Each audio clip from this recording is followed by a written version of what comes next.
Chapter 41-43. Luckily, his mommy was a sweet and naive girl. She could be coaxed easily. Otherwise he would have lost his ears. Xiaoqian was secretly delighted and settled down. Yao reached for the fries, obviously wanting to eat them. Yu immediately took a free for her. When Xiaoqian saw this, he immediately took a free and presented it to her as if it was a treasure. The two fries were placed in front of her. One was from Yu's hand, and the other was from Xiaoqian's hand. Without any hesitation, Yao grabbed Yu's finger and snatched the fries from his hand, eating them with relish. Luckily, Xiaoqian wasn't a puppy. If his ears were long enough, they would have drooped by now. "Are the fries that big brother gave you not nice?" Xiaoqian wagged his tail like a puppy. He looked at Yao pitifully and said pitifully, "Why don't you want my fries?" Yao said in her baby voice, "Your hands aren't as good-looking as little brother's." Was this a reason? Xiaoqian looked at his hands and then looked at Yu's hands. Although they weren't exactly the same, there wasn't much difference. Which part isn't good-looking? Xiaoqian pouted unhappily, but he was deliberately teasing Yao.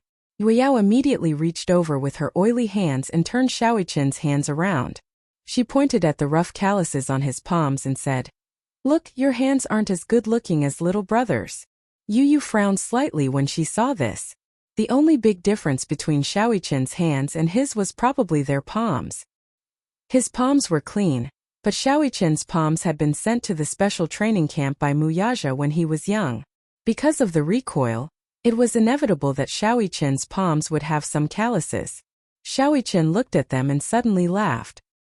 He said to Yao, "But I can protect you. If anyone dares to bully my little sister in the future, I can take them down with one hand." Yao was teased and revealed her cute little front teeth. At first glance, she looked like a naughty little bunny. Xiaoqian couldn't help but look at her affectionately. He had looked at Yao like this many times, and he couldn't help but feel the urge to give her the best things in the world. However, no matter how he thought about it, wasn't this cute little sister of his the best? Little Ichin asked again, "Do you want these fries then?" "I want that." Little Yao pointed at the ketchup. Xiaoqian immediately squeezed some ketchup and dipped it into the fries. Yao panicked when she saw this. More. More. She knew that the ketchup was delicious, but until now she still couldn't pronounce the words ketchup skillfully. Xiaoqian taught her. "This is ketchup." "Ketchup." "Yes, that's right." Xiaoqian brought the fries to her mouth. Yao immediately opened her mouth wide, afraid that the sauce would get on her lips. She was a clean freak and loved cleanliness. In the end, no matter how much she opened her mouth was too small and the sauce still got on the corner of her lips. "Aya!" Yao scrunched up her little face. "It's dirty." Xiaoqian immediately picked up a tissue and coaxed her. "Big brother will wipe it clean for you. Don't move." Little Yao obediently stopped moving. She pouted and let him wipe it. Yu didn't know whether to laugh or cry when she saw this. "Don't wipe it. It'll get on your lips later. Can't we wipe it together?" Chapter 41-44. However, Yao refused to comply and said seriously, "No, if I don't wipe it clean now, it will get on my clothes. It's so uncomfortable." "Ha ha ha." Yun Shirshir laughed. Now that Yao was all grown up, she had her own way of speaking and slowly had her own ideas. It was quite fun. Yun Shirshir smiled as she watched this scene. Suddenly, she felt a little worried. Sometimes the happier one was, the more afraid one would be. This kind of happiness was too short. She knew very well that no matter who it was, life would not be smooth sailing. The happier one was, the more uneasy one would feel. Hence, the more uneasy one was, the more one cherished it. After dinner, Yu and Xiaoqian took Yao for a walk. In the past, Yun Shirshir was still worried. However, after thinking about it, she felt that with Xiaoqian around, he would definitely be able to protect Yao and Yu. Hence, gradually, Yun Shirshir felt more at ease. Xiaoqian and Yu took Yao for a walk. Yun Shirshir was about to wash the dishes when her cell phone suddenly rang. She walked over and picked up her cell phone. She thought that it was Muyaja calling, but when she looked at the screen, she saw that it was an unknown number. She thought that it was a prank call and wanted to reject it. However, when she saw that it was an international number, she picked it up curiously. "Is this Shirshir? I'm Alice." Alice's serious voice came from the other end of the line. Yun Shirshir heard this and nodded. Yes. It's like this. Usually Hua-Jin would call me at this time every day. However, he didn't call today. I called him but no one picked up for a long time. What's going on? Yun Shirshir's heart skipped a beat when she heard this. Alice agreed to hand Natalia over to Hua-Jin on the condition that Hua-Jin cooperated with Alice to keep an eye on Natalia. It wasn't that they were monitoring the prisoners. Instead, it was Natalia's second personality. Until now, no one understood it. Therefore, Hua-Jin had to cooperate with Alice. Every night, he would report Natalia's situation to Alice. However, today was the only day that they did not call. Alice was a little worried. I didn't want to trouble you, but Gong Jie is not here. If it's convenient for you, can you go and see what's going on? Yun Shirshir immediately agreed. Okay, I'll go right away. Okay, be careful on the road. Yun Shirshir hung up the phone and stood up. She instructed the housekeeper to inform Xiaoyi-Chen and Yu when they returned with Yao that she had something to do. She grabbed her coat and left the house in a hurry. It was not far from Hua-Jin's villa. Yun Shirshir arrived 20 minutes later. She parked her car and walked to the door to press the doorbell. The villa was equipped with a butler and housekeeper. The butler opened the door. He recognized Yun Shirshir and greeted her respectfully. Hello. May I know? Is Hua-Jin at home? Young master is at home. The butler was a little puzzled. May I know what's the matter? I want to see him. Yun Shirshir walked past him hurriedly and was about to enter the villa. The butler stopped her. Young master is still resting. Resting? Yun Shirshir was puzzled. It's not even night time yet. Why is he asleep so early? It's not that he's asleep. He hasn't woken up since last night. Yun Shirshir widened her eyes. What? He's still not awake. He slept for a day and a night? Chapter 41-45. What's going on? Yun Shirshir's expression turned serious. Is he sick? No. The butler reported truthfully. I'm also worried if he's sick. But I've also taken a thermometer. His temperature is normal, and there aren't any adverse reactions. He's just become especially sleepy. Sleepy? Yun Shirshir muttered this word silently. She didn't know why her eyelids suddenly twitched. Recently, Gong Fan had become especially sleepy. He had never been like this in the past. Ever since that day, after his afternoon nap, Gong Fan had never appeared again. Dual personality was a very complicated illness. If she wanted to find out about this personality, she wouldn't know how to meet him unless she went through a psychiatrist or a psychiatrist. What was going on? Gong Fan was the same. Hua-Jin was the same. What exactly happened to the two of them? Yun Shirshir couldn't figure it out. Anyway, I want to see him. Okay, I'll bring you there. Yun Shirshir was about to step in when a strange voice came from behind her. Shirshir? This familiar voice made Yun Shirshir turn around immediately. She looked over and saw Qin Zhou and Liang Yin standing behind her. They looked equally confused. Why are you here? The two of them said almost at the same time. Yun Shirshir smiled, but she couldn't bring herself to smile. I'm here to see Hua-Jin. What a coincidence. Qin Zhou curled his lips and walked over. I called Hua-Jin. I heard that he's not feeling well, so I came to see what's going on. He told you that he's not feeling well? Yes. Qin Zhou nodded. I called him to talk about the termination of the contract. He said a few words vaguely and hung up. I was a little worried, so I decided to visit him personally. Yun Shirshir noticed Liang Yin at the side and smiled politely at her. Liang Yin, on the other hand, was at a loss of what to do. Although it wasn't the first time they met, standing in front of Yun Shirshir, who was so gentle and beautiful, she couldn't help but feel ashamed of her inferiority. You don't have to be so reserved with her. Shirshir was a nice person. She didn't put on airs. Just treat her as an ordinary person, Qin Zhou said. When Liang Yin heard this, she felt even more uneasy. Yun Shirshir smiled. It's nothing. Since she's Qin Zhou's friend, she's also my friend. However, now is not the time to chat. Let's go and see Hua-Jin first. Liang Yin was also a little worried about Hua-Jin, so the three of them walked through the door. There was no one in the living room, and the housekeeper was cleaning. When she saw them, she was shocked. The butler stepped forward and asked, "Is young master still resting?" "That's right."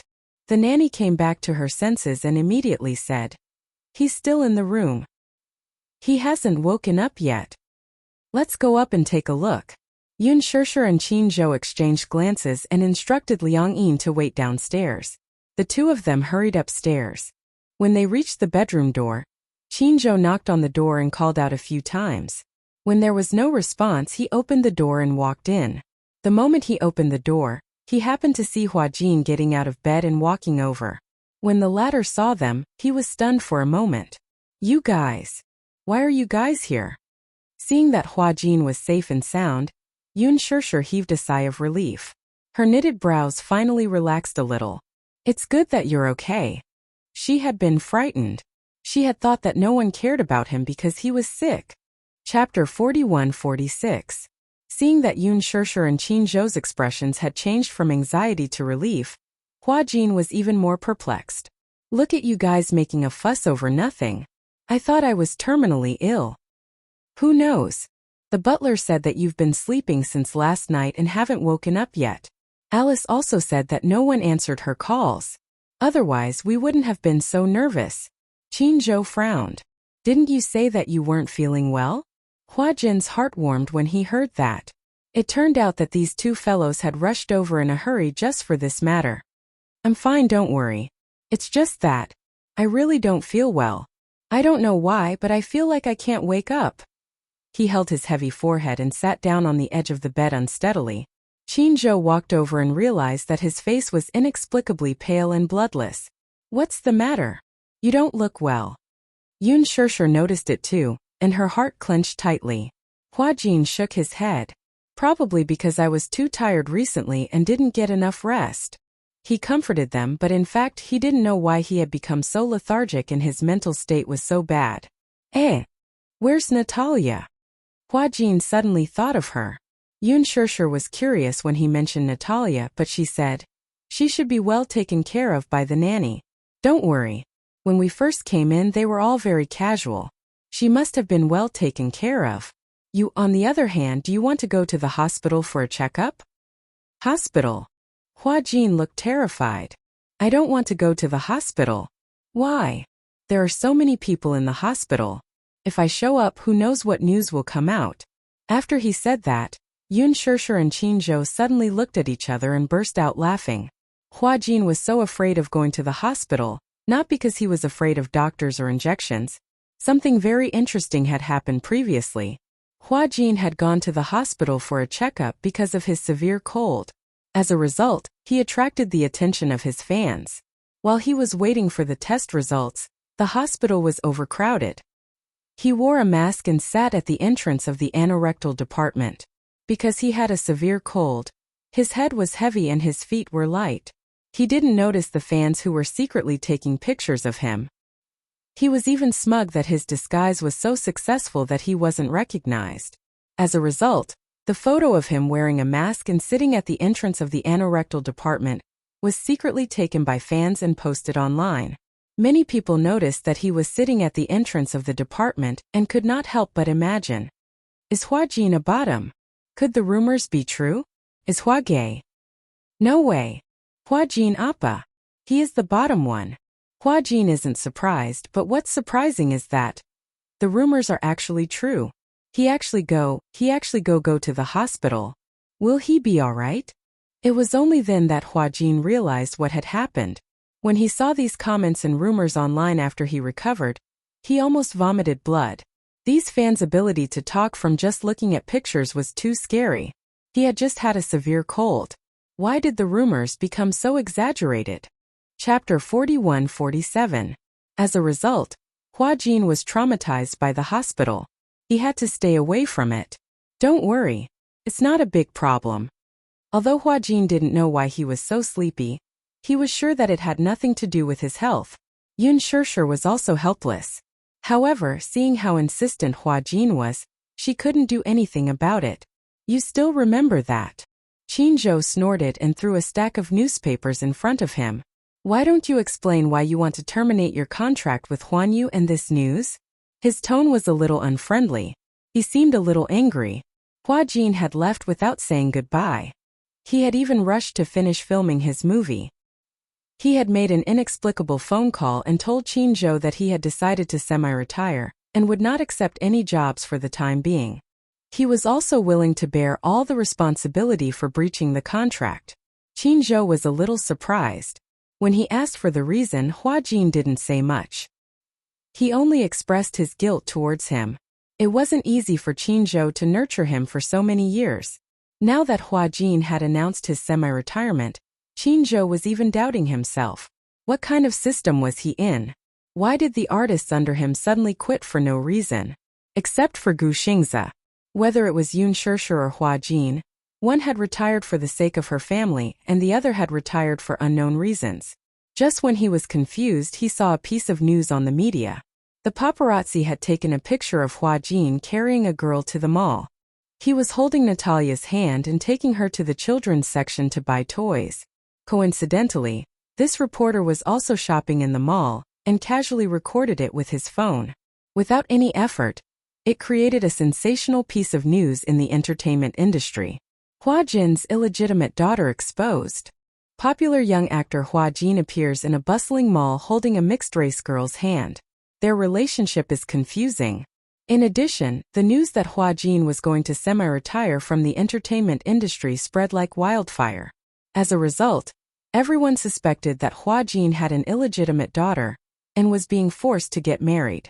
So he decided to get married, retire from the entertainment industry, and give up on his acting career. Hua Jin stared dumbfoundedly at the extravagant reports in the newspaper. His sluggish expression was almost distorted. What nonsense is this? That's what I want to ask you. Qin Zhou said unhappily. Why didn't you tell me that you had an illegitimate daughter? Even if there's something that's hard to say, I won't blame you if you tell me. You said you wanted to retire without saying a word. Do you respect me? Hua Jin was speechless. He said with a headache, actually, I don't know how to sort out this relationship, but the child really isn't mine. Not yours. Qin Zhou expressed his doubts. Really? Don't you know me? Hua Jin felt wronged and said, am I the kind of person who messes around? That's not it. Qin Zhou changed the topic and said, you're a delicate little flower. You can only be trampled on, but you don't have the ability to trample on others. Hua Jin hugged the blanket and felt extremely wronged. That's too much. I'm very obedient, I won't do those kinds of things. You're not allowed to criticize me like that. All right, then. Qin Zhou regained his serious expression. May I know the background of this child? Chapter 41-48. Your responsibility? Qin Zhou was even more surprised now. What was all this about? Yun Shishir explained. This is a girl that my brother asked Hua Jin to take care of. She has a split personality and needs to be adopted and taken care of. She also needs treatment.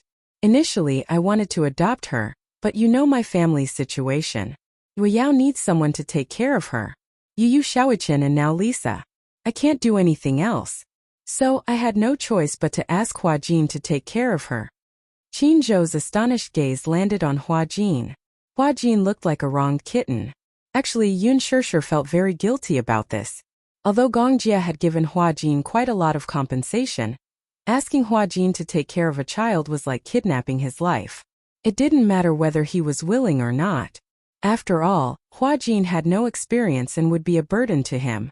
However, Hua Jin accepted it silently. Yun Shishir was quite surprised that he was willing to take care of Natalia, and even retire from the entertainment industry. Yun Shishir briefly explained the situation to Qin Zhou. After listening to her explanation, Qin Zhou understood the situation. Okay, I'm here today to deal with the termination of the contract. As he spoke, Qin Zhou threw a letter to him. Hua Jin tore it open and read through the document with a look of astonishment on his face. What's wrong? Qin Zhou raised his eyebrows. Do you have any objections to the termination of the contract? Why is the penalty blank? Hua Jin blinked. Do you want me to fill it in? Qin Zhou glanced at him coldly. If you follow the rules, you'll have to pay the company at least 8 figures. 8 figures. Hua Jin sucked in a breath of cold air. Although Gongjie had promised him that he would help him pay the penalty, he was still shocked when he heard the amount. However, Qinzhou actually didn't want him to pay. Surprise? What a good person! Hua Jin was so touched that he covered his mouth and tears streamed down his face. Boss Qin, you're really… Shut up. Qinzhou was still a little annoyed. He was still a little depressed. He had originally planned to make Hua Jin the top star, but in the end he was a disappointment. He wanted to retire, and the reason was that he had to take care of his child. What a weird reason. However, for the sake of his boss, Qinzhou had to give her face. Forget it. Qinzhou waved his hand. If you're still willing to act in the future, I'll help you find resources. If you don't want to, then just stay at home and be a stay-at-home dad. Thank you, Qinda. Hua Jin almost hugged the man's trousers and burst into tears. I'm still a little reluctant to terminate the contract. Don't. Qinzhou pushed him away in disgust. Hurry up and terminate the contract. I've had it with you. Hua Jin. What happened to the revolutionary camaraderie? Here. Pen. Qinzhou threw the pen to him. Hua Jin took the pen and signed the termination agreement obediently. However, he didn't know why, but after he signed his name he felt an inexplicable sense of loss. Although he had said earlier that he wanted to quit the entertainment industry because he had had enough of it, when it came to leaving, he actually felt a little reluctant and hesitant. The entertainment industry had taken up almost half of his life. It gave him loneliness, glory, belittlement, and limitless glory. Chapter 41-49. Yun Shishir looked at Hua Jin's lonely expression when he signed the contract and couldn't help but feel her heart ache. She understood Hua Jin's complicated feelings about the entertainment industry. It wasn't home, but it was home. For a moment he actually felt reluctant to leave. Yun Shishir immediately comforted him. Don't feel sad. If you feel reluctant, you can take on a good script if you see one. Hua Jin smiled. It's okay, I'm just being a little pretentious. After all, I've been in the entertainment industry since I was a teenager, so… He smiled. It's okay.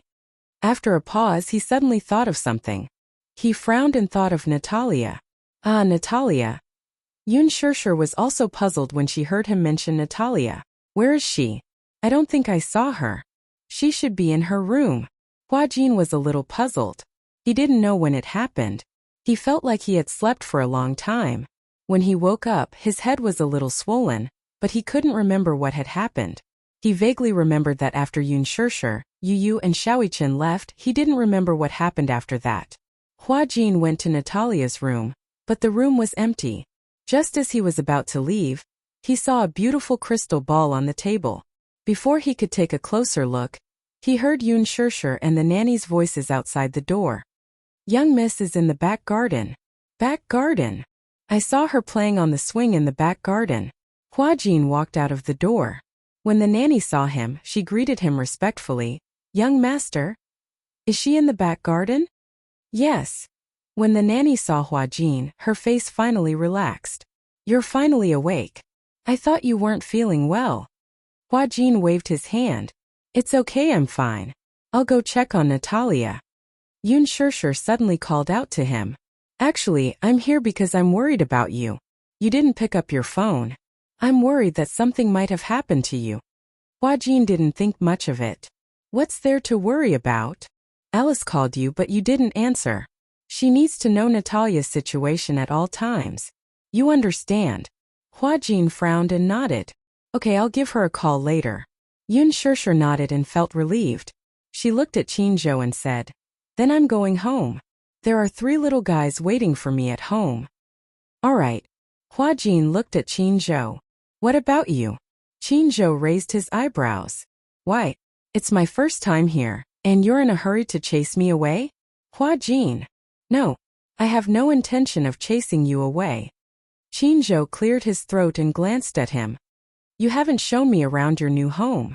As he spoke, Qinzhou looked around and clicked his tongue. The villas here aren't cheap, right? You seem to have saved up a little after all these years. He was still a little suspicious. He knew Hua Jin's income very well. No matter how he thought about it, he couldn't figure out how he could have so much money to buy a villa here. However, he didn't ask too much. After all, it was his personal matter. When Hua Jin heard this, he felt his scalp stiffen. He actually wanted to explain to Qin Zhou that he didn't buy this villa himself. Chapter 4150. However, he couldn't explain it clearly to Qin Zhou. If he couldn't explain it clearly, he was afraid that Qin Zhou would think too much. Hence, he didn't explain the origin of the villa. Forget it. I don't expect you to stay and treat me to tea. Qin Zhou's original intention was to personally hand over the contract termination letter to Hua Jin. Now that Hua Jin had signed it, the settlement document was effective. He had other things to do. He had to bring Liang Yin to a dinner later. After sending Yun Shishir downstairs, Hua Jin went downstairs and saw Liang Yin sitting on the sofa. He looked a little surprised. Why are you here? When Liang Yin saw Hua Jin, she immediately put down her teacup and stood up to greet him. I heard that you weren't feeling well, so I came to visit you. Oh, you came to visit me? Hua Jin deliberately said with disdain. Since you said you came to visit, why did you come empty-handed? Liang Yin was speechless. Hua Jin walked over and asked in a low voice. How are things going between you and Qin Zhou? Upon hearing his question, Liang Yin's face turned red. She said in annoyance, Hey, lower your voice. My voice is already very low. Hua Jin glanced at Qin Zhou. He was talking to Yun Shishir and obviously didn't notice them. Hence, he said to Liang Yin, as the saying goes, the pavilion closest to the water enjoys the moonlight first. After I terminate the contract, Qin Zhou will definitely put all his attention on you. This way you will have more opportunities. However, as a girl you shouldn't be too proactive. Be more reserved, understand? You really want to terminate the contract? Why? You can't bear to? Hua Jin laughed and said, I'm just fulfilling my dream in advance. Look, I don't have to work and I can travel around the world to my heart's content. Isn't that good? Are you a mistress? Liang Yin's words were like pearls. Hua Jin's lips twitched violently. Kept woman? Qin Zhou said that with your years of income, you can't afford to buy a villa here. You must be a kept woman. Damn it. Hearing what Liang Yin said, Hua Jin was furious. Qin Zhou was actually criticizing him behind his back. Mistress. Was he that kind of gigolo? Hua Jin, I'm leaving. Yun Shishir suddenly interrupted his thoughts and waved at him. Hua Jin's smile immediately changed. He walked to the door and watched as Yun Shishir left. Then he retracted his smile and looked at the man beside him with resentment. Qin Zhou only felt an incomparably resentful gaze land on him. He was still a little surprised as to why Hua Jin was glaring at him like that. Liang Yin snickered behind him. Qin Zhou was speechless. Why are you staring at me like that? Nothing. Hua Jin said angrily. Didn't you say you were busy? If there's anything else, I won't keep you. This was a serious order to chase him out. Qin Zhou was secretly puzzled by Hua Jin's sudden change in attitude. However, it was getting late and it was indeed time to leave. He turned around and said to Liang Yin, Let's go. We're in a hurry. Okay. Liang Yin stood up and walked to Qin Zhou's side. Seeing that Hua Jin still had that resentful expression on his face, Qin Zhou was baffled and left.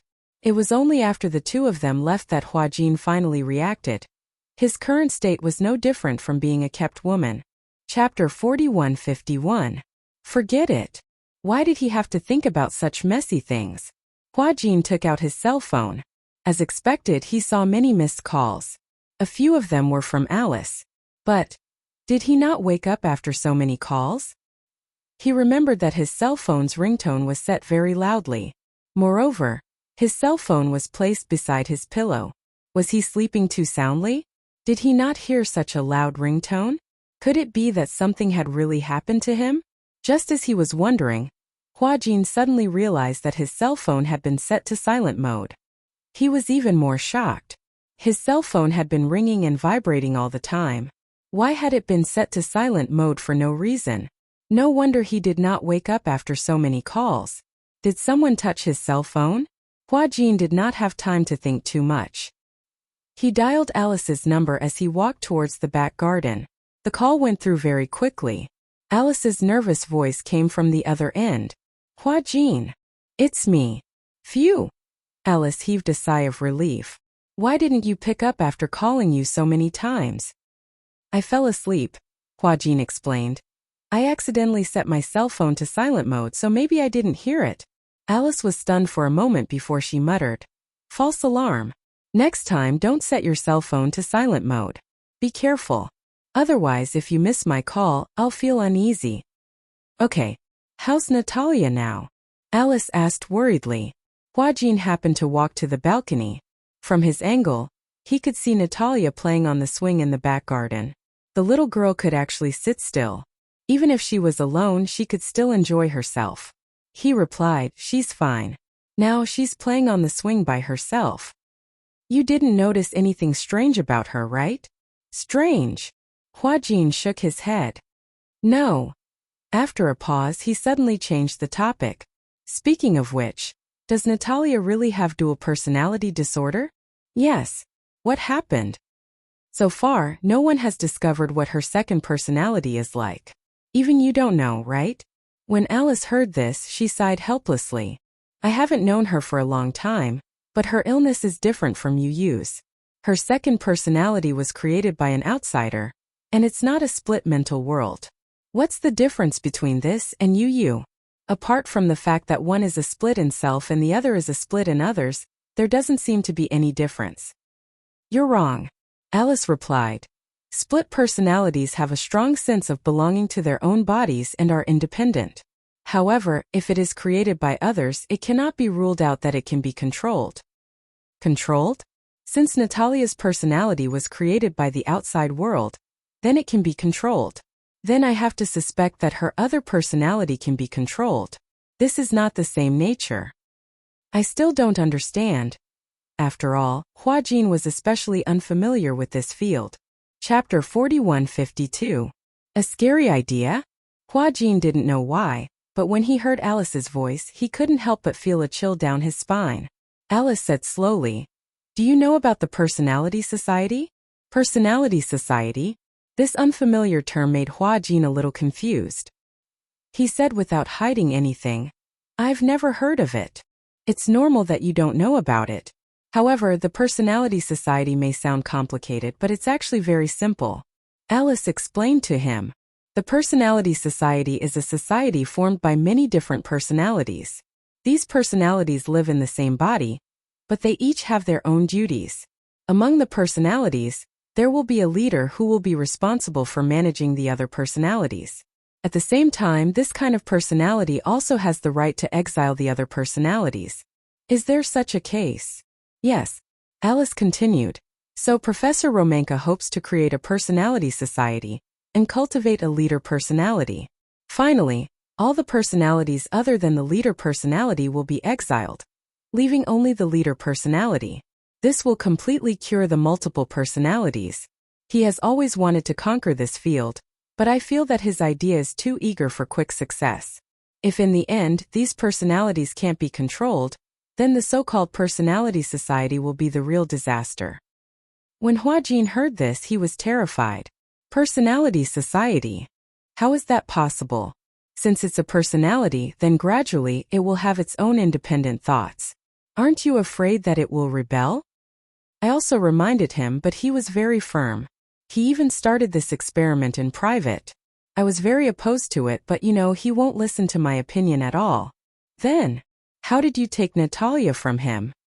Because, Alice smiled sinisterly. I had evidence that he used underage girls to conduct illegal experiments. Also, I threatened him that if he didn't hand her over with my ability, I would definitely ruin his reputation. He was afraid, so he handed her over to me. But, even if Natalia was handed over to you, I had to keep an eye on her at all times. No one knows what her second personality is like. If it's a dangerous personality, I have to take her back. Hua-Jin nodded. Alice sighed. I'm worried about you. If you develop feelings for Natalia, you won't be able to bear to part with her. Gong Jie entrusted her to me, so I will definitely take good care of her. If you want to bring her back, I will definitely cooperate. Yes. Then report her situation to me at any time. Sorry to trouble you. It's nothing. After exchanging a few pleasantries, Hua-Jin hung up. He stood on the balcony and looked in the direction of the swing, but he suddenly realized that the person had disappeared. Where is he? Just now he saw her sitting on the swing, enjoying herself so much. Just as Hua-Jin was wondering what was going on, Natalia's seductive voice came from behind him. "Are you looking for me?" Hua-Jin was startled. He quickly turned around and saw Natalia standing behind him with her hands clasped behind her back, smiling obediently. "When did?" "Just now I saw you standing here talking on the phone. I guess that you must be looking for me, right?" Chapter 4153. You! Hua-Jin turned back to look in the direction of the garden swing. It was quite a distance away from here. Could it be that this guy knows how to use the blink skill? "How did you get here?" Natalia looked like she was sizing up an idiot. "Of course I walked over." "Could it be that they flew over?" "I don't have any special abilities." Hua-Jin muttered to himself. "Why didn't I see you walking over? You were on the phone just now. You seem very serious." Natalia asked curiously. "Who was it?"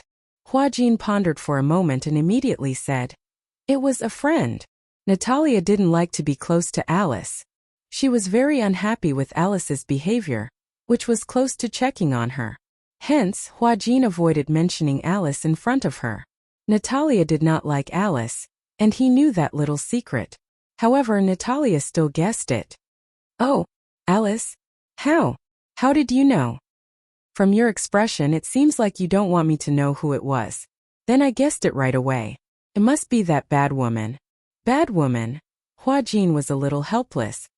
He squatted down in front of her and said patiently, "Alice isn't a bad woman. She's just a doctor. She's just helping you with your illness." When Natalia heard that, the smile on her face collapsed. She pursed her pink lips and corrected him seriously. "I'm not sick. I'm not a patient. I don't need her to monitor me. I'm not a criminal."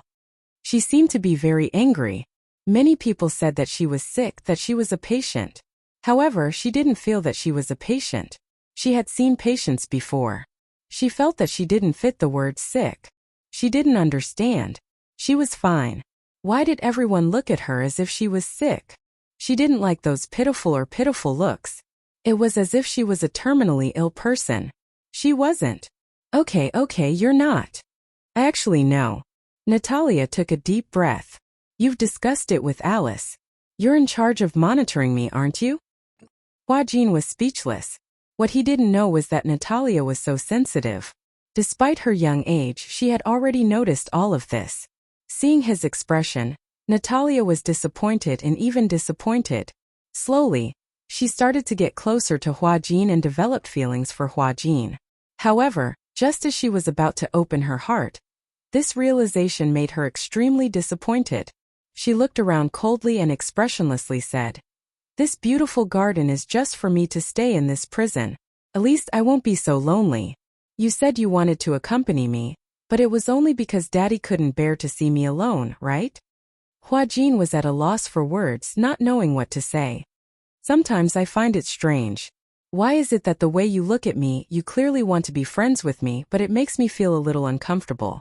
You sympathize with me and pity me, right?" Natalia's sharp question made Hua-Jin a little nervous. He did pity this child, but it wasn't purely because he liked her. He didn't really like children that much.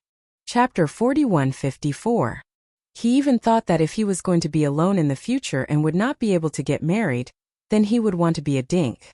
He would actively do charity and donate his excess assets to those who were seriously ill or poor, but he would never think of adopting.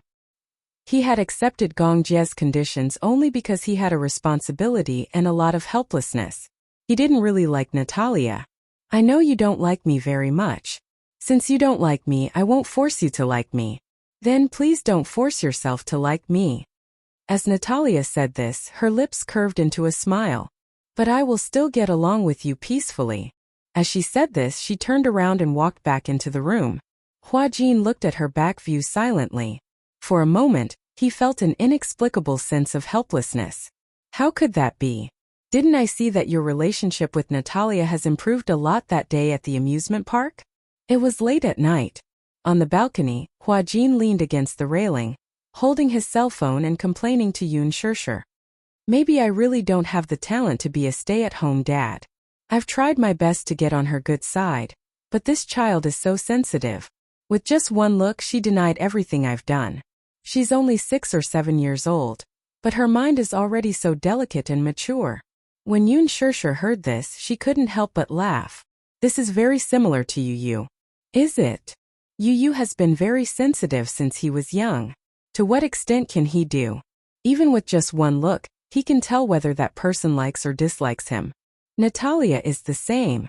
Hua Jin sighed helplessly. I don't mean to dislike her. It's just that, she appeared too suddenly. Overnight, I was promoted from a single dog to a newbie stay-at-home dad. Although I'm a stand-in stay-at-home dad, my identity changed too quickly. I can't adjust my mentality. On this point I can understand. Yoon Shirshir continued. However, you have to think about it. You haven't experienced the process of preparation, unlike my husband. From preparing for pregnancy to nurturing the fetus, he has been constantly preparing. A man's paternal nature was different from his maternal nature. Motherhood was innate. Perhaps when she didn't have children, she would feel an inexplicable throbbing when she saw other people's children. As for men, there were even some men who didn't realize that they were fathers until their children were 5 or 6 years old. This kind of fatherly nature is generally awakened later. I want to get close to her, Hua Jin said sincerely. You want to get close to her because you promised Alice that you would cooperate with Alice to monitor this child, right? Whenever you want to get close to her, it's because you truly want to get close to your daughter from the perspective of a father. This way, your child will also sincerely open her heart to you. Pausing for a moment, Yoon Shirshir suddenly smiled helplessly. I think this child is a little fragile and sensitive. His thoughts are even a little extreme. It's very difficult to get along with her and open up her heart. Isn't that so? Hua Jin asked for help. Then what should I do? I don't want her to guard against me like I'm a wolf. She said that she's not a patient, but she doesn't know her own physical condition. Chapter 4155. Hua Jin, maybe you don't understand. Yoon Shirshir smiled. Even someone as smart and sensible as you doesn't want to be treated like a patient. He and Natalia are the same. They are both strong-willed. They can be indifferent to any contempt, but they can't take pity on them lightly. If you treat her like a patient, she will definitely be unhappy. Because she doesn't feel like a patient. She's just a little different from others. You have to think about it. Natalia didn't have a home since she was young. She didn't have a sense of belonging, so she has a stubborn personality. She can only protect herself fully like a hedgehog. Actually, you can understand that too, right? Yoon Shirshir also grew up in the welfare home. She wasn't as aloof as Natalia. She was stubborn, but she didn't want to grow those thorns. Even though she had suffered so many injuries, she was still willing to smile and report to the world. Because when she was young, someone once told her something. She couldn't remember who that person was. She only remembered that one sentence. There is only one kind of heroism in this world, and that is to recognize the darkness of reality and still love it. She wanted to be this hero. But Natalia was different. She could only use her thorns to protect herself. Hua Jin seemed to be deep in thought. He said seriously, I understand. When he was young, Hua Jin often felt strange gazes from all kinds of people. They belittled him and saw him clearly. However, he had already become numb to those gazes and forgotten them. He only vaguely remembered that he was once injured and was sent to the hospital. A doctor saw him and looked at him with a look of pity and sympathy as he looked at him with bruises all over his body. That kind of gaze, however, made him feel as if his heart was about to bleed. It wasn't that he hated that gaze. It was an unfamiliar feeling. He didn't like it. I got it. Yoon Shirshir asked. It's so late. Is she asleep? Yeah, she's asleep. Think so. I didn't go to her room. I'll sneak in later to take a look. Yeah, it's late. I'm going to tell you a bedtime story. Okay, good night. Hua Jin hung up the phone and placed it on the railing. He raised his head in confusion. He gazed at the night sky. This made him involuntarily recall his youth. Many times after being beaten, he would also secretly stand under the night sky, raise his head and ask himself as if he was asking God, but also as if he was asking himself, when would the dark days end? At that time life was really dark. He even felt that sometimes he had the courage to die but not the courage to live on. But now he could no longer remember those gloomy memories. Time could really make one forget everything. Unknowingly, it was late at night. Huajin quietly walked to the door of Natalia's room. He turned the doorknob, opened the door and walked in. Natalia was already asleep on the bed, but the whole room was lit up with purple light. Huajin couldn't help but be curious. This kind of purple light was seductive and deep. He didn't remember buying a purple lamp before. This purple light seemed to be coming from the corner of the bed. Huajin curiously walked to the head of the bed and realized that the light was coming from a crystal ball. Crystal ball? Chapter 4156. Crystal ball? Is it a lamp? Huajin picked up the crystal ball with a weird expression. He vaguely remembered that he saw this crystal ball in her room during the day. However, he did not expect it to glow. Is it a lamp? Huajin looked around but could not find the switch of the lamp. Then, how did this crystal ball glow? Huajin's gaze fell on this magical crystal ball. He suddenly realized that there was a cloud of fog inside the crystal ball. He gently placed his hand on the surface of the crystal ball. The fog actually stuck to his palm. Separated by the thin surface of the crystal ball, the fog kept rotating, condensing, and dissipating as he touched it. What is this? He had never seen such a magical crystal ball in reality. The fog inside seemed to have a soul. He turned his head and looked at Natalia, who was lying on the bed. The latter was sleeping quietly under the blanket. She was so quiet that it seemed like she was not alive. Huajin's gaze fell on the crystal ball again. He could not help but feel suspicious. Crystal ball? Yes. Huajin told Alice about the crystal ball. Alice did not know why, but she was silent for a long time. You said that the crystal ball was purple and there was fog inside. Huajin described the crystal ball again.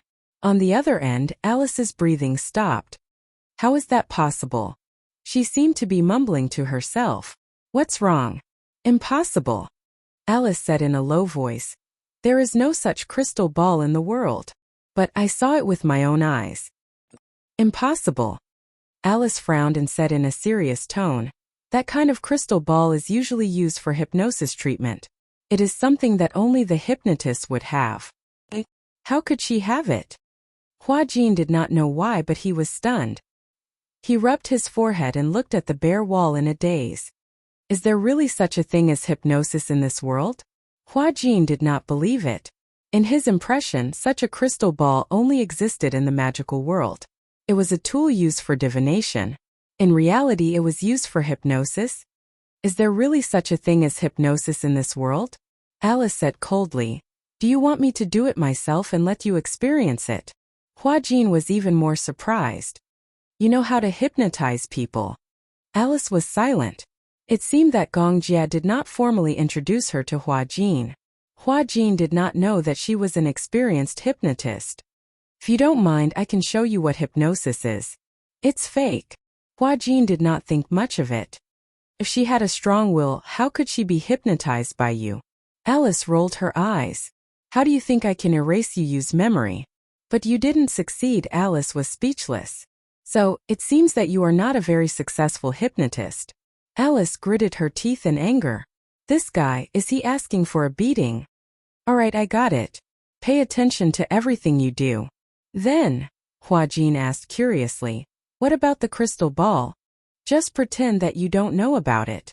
Pausing for a moment, Alice said with genuine concern, You're so stupid. I'm really worried that with your intelligence, you'll be crushed by Natalia. Enough.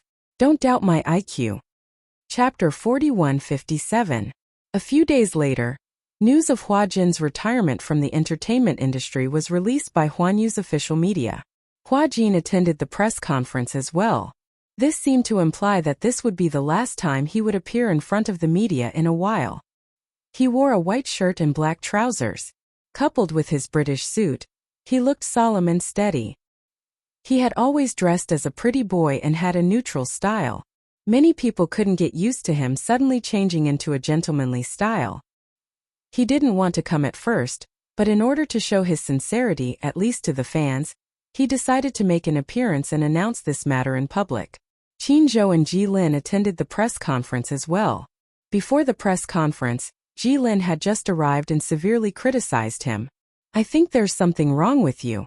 Jilin stared at him coldly. The latter looked innocent. What do you mean?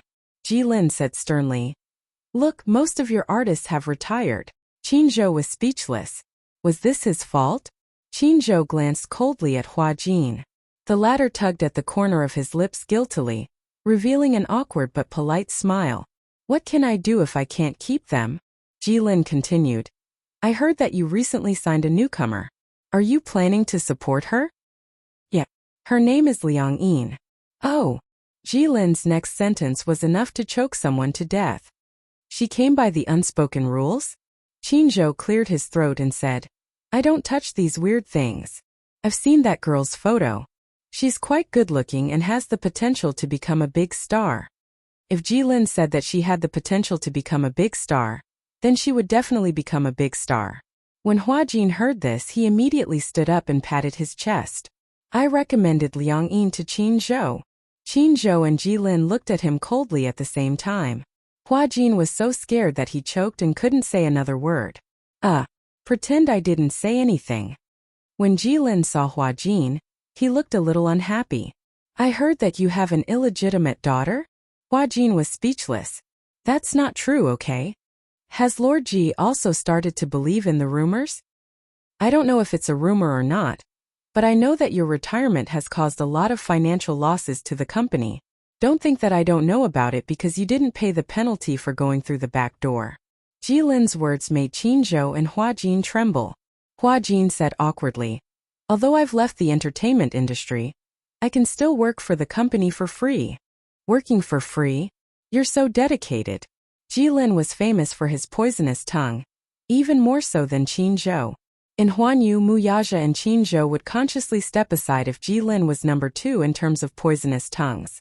Hua Jin did not dare to provoke him, let alone convict him. Moreover, he was in the wrong this time, so he simply did not say a word. Jilin did not really intend to be mean to him. Instead, he gently patted Hua Jin on the shoulder and sighed. Forget it. You've worked hard in Huanyu even if you haven't made any contributions. You can consider it an early retirement. After all, you've worked harder than anyone else for so many years. With that, Jilin walked up to the speaker's seat. Hua Jin silently watched Jilin's back. For some reason, his heart throbbed a little. Although Jilin had a poisonous tongue and looked cold on the surface, he was actually very soft-hearted. Chapter 4158. He was also aware of how tired and exhausted Hua Jin must be after being in the entertainment industry for so many years. Putting aside other factors as a friend, he sincerely hoped that Hua Jin could leave such a foul place like the entertainment industry. Qinzhou walked to Hua Jin's side and raised his eyebrows. I have a feeling that after this press conference, your Weibo will explode. Hua Jin replied. I think I can already imagine it. Male and female artists were different. The popularity of female artists was not as good as that of male artists. After all, the entertainment industry's target audience was mostly female. And the female community was also the most irrational. If they knew that their idol was leaving the entertainment industry, most of them would definitely break down. For some reason, the news of Hua Jin leaving the entertainment industry seemed to spread like wildfire. Qinzhou suspected that it was Huanyu's internal staff who spread the news.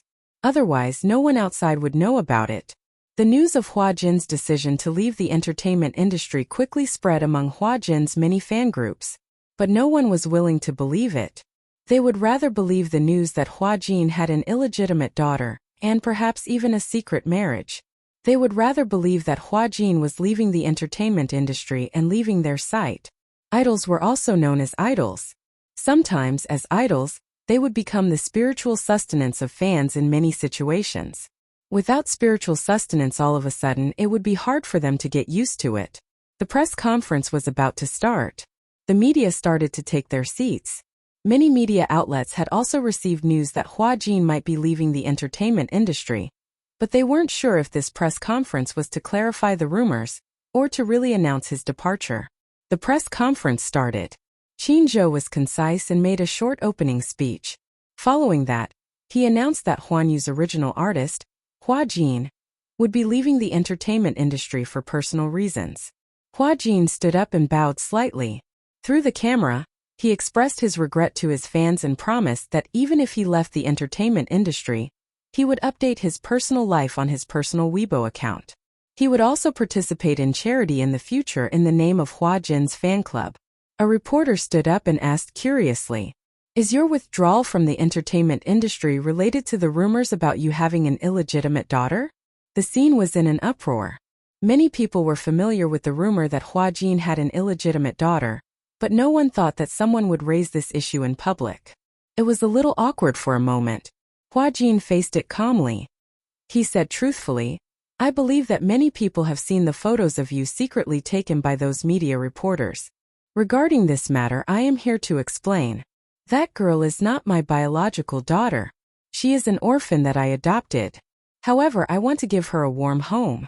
At the same time, I want to protect her from the outside world. I'm sorry for the negative impact this news has brought to the public, but I also hope that the media will not interfere with my personal life in the future. It doesn't matter if you secretly took photos of me. The child is innocent. I hope that she can grow up in a good environment and have a childhood without any interference." All in all, Hua Jin had left the entertainment industry. This matter had been confirmed by Huanyu's press conference. Chapter 4159. No one had imagined that Hua Jin would quit the entertainment industry. This news caused a sensation in the entertainment industry. Especially Hua Jin's fans, they couldn't accept this fact at all. As fans, they were already used to seeing their idol every day. Whether it was variety shows, movies, or TV series, Hua Jin's schedule had always been very frequent. As a real young actor with good acting skills, it was rare to see a young actor with such potential. Hua Jin's acting skills could definitely be ranked among the top of the A-list popular actors. His temporary departure from the entertainment industry was indeed a big loss for the entertainment industry. On the second day after Hua Jin announced his retirement from the entertainment industry, Weibo's server crashed. The news of Hua Jin's retirement from the entertainment industry quickly dominated the headlines of major media websites. Because of the huge amount of traffic data, the entire server was in a state of paralysis. Many users couldn't log in. There were even some haters who wanted to make groundless accusations that Hua Jin decided to quit the entertainment industry because of an underground relationship. Weibo exploded. Huanyu's official website also exploded. On Hua Jin's personal Weibo, the number of reposts and comments on his latest Weibo post quickly exceeded 7 digits and was moving towards 10 million comments. The public once again witnessed the terrifying effect of Hua Jin's popularity. For some reason, many media outlets found out about Hua Jin's residence. However, due to the layers of protection set up by Gongjie, they couldn't break in at all. However, Hua Jin also saw on the internet that many media outlets were secretly squatting at the entrance of the villa, just to be the first to take pictures of Hua Jin's retirement from the entertainment industry. This was big news. No one wanted to miss it. Recently, Natalia's situation was still stable. However, Hua Jin thought that he must protect Natalia well and not let her be exposed to the media. Otherwise, Gongjie would definitely slit his throat. Just as Hua Jin was in a difficult situation hiding from the paparazzi, Yoon Shirshir suddenly called. "Your brother-in-law is on annual leave. Why don't we go to Saipan together? You take Natalia with you." Saipan. Hua Jin was somewhat hesitant. "But there are paparazzi at the door. I'm afraid that I'll be surrounded if I go out." Yoon Shirshir was speechless. "Don't tell me. You haven't been out since the press conference?" Hua Jin was surprised. "How did you know?" "Just pretend I didn't ask." Yoon Shirshir pondered for a long time before she suddenly said, "It's okay. Don't worry. Your brother-in-law will take care of these problems. Since it's rare for him to take a vacation, and you've been in deep trouble in the country recently, why don't you go out for a vacation and relax?" "All right." Hua Jin agreed.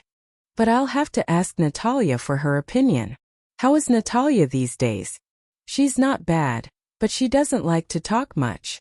It's inevitable that she'll feel a little depressed if she's always at home, especially at her age.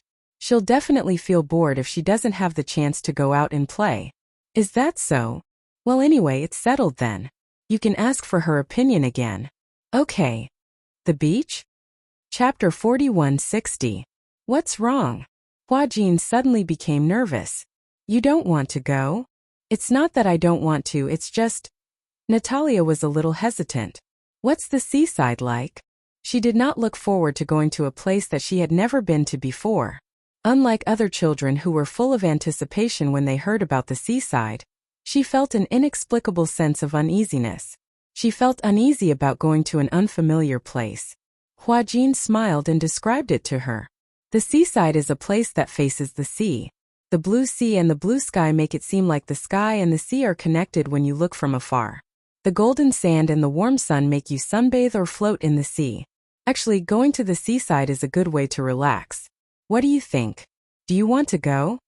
Natalia's eyes lit up when she heard what he said. It was as if she could vaguely picture the beautiful scene in her mind through his description. It sounds like a great place. Yes. Natalia finally showed a rare smile. Okay.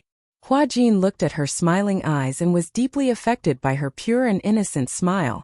There was a pure beauty in Natalia's smile. It was the kind of beauty that was not tainted by any impurities. It was the purest kind of beauty in the world. He could not help but squeeze her little hand. Then, let's go together, okay? Okay. The itinerary was thus finalized. This time, Yun Shirshir and Muyaja would bring their families along for the trip to Saipan.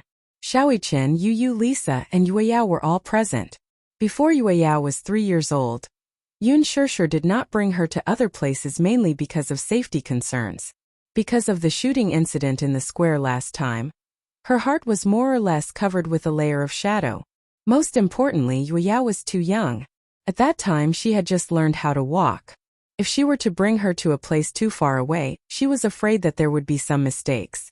More importantly, Muyaja did not have much time to accompany her. Recently, he had taken his annual leave and suggested that Yueyao should explore the vast world with him since she was already so old. Yun Shirshir gladly agreed to it when she heard that. The family trip that she had been looking forward to was finally here. She had been looking forward to it day and night, to the stars and the moon, all because she wanted to go on a family trip. Muyaja was the one who suggested Saipan. Yun Shirshir had been there with him before, and she could not forget the scenery of Saipan's coast. Hence, she decided to set her sights on that place for this trip. Huajin was mainly worried about the paparazzi, but this was not a problem for Muyaja at all. The day before their departure, Muyaja sent his men to do a carpet search of the villa's entrance. Unsurprisingly, they caught many paparazzi who had been waiting for a long time. After a series of warnings, no one dared to offend them again. He did not make things difficult for the media reporters. Muyaja was no longer as fierce as he was when he was young. He was much more amiable and did not make things difficult for them. The paparazzi who were caught thought that they would lose their jobs. They did not expect Muyaja to be so lenient. They wished they could go back to the company and publish an article praising him. Chapter 4161. On the day of departure, Huajin woke up early in the morning to pack his luggage and get ready to leave. He had bought quite a number of seaside dresses for Natalia. Some of them were floral designs while others were Lolita designs. No matter how he looked at them, he could not put them down. Imagining how adorable Natalia would look in them made him look forward to it. After packing his luggage, he went to wake Natalia up. Ever since he had become Natalia's guardian, Huajin had been very hardworking in his learning to be a new stay-at-home dad. After the press conference announcing his retirement from the entertainment industry, he hadn't had many opportunities to go out, so he focused on learning how to braid hair. The internet was very advanced now. Even though he knew nothing about braiding, he learned very quickly through the online tutorials. In a short time, he had learned several ways to braid hair. Thus, Huajin proudly showed off his braiding skills to Natalia. In that way, it sounded like he was asking for a reward. It was just that this was clearly what he liked. Which girl didn't like to be beautiful? Natalia also liked to be beautiful. Ever since Huajin had braided her hair, it was the first time she had seen how beautiful hair could be braided. When she was in Miami Hospital, no one had taken care of her as meticulously as Huajin. He did everything, no matter how big or small, and even used his brain to braid her hair. Thus, her hair was always loose. Fortunately, her hair was very good. Otherwise, it would be hard to imagine what she would look like if her hair was always loose. That morning before they left, Hua Jin volunteered to braid Natalia's hair after she woke up.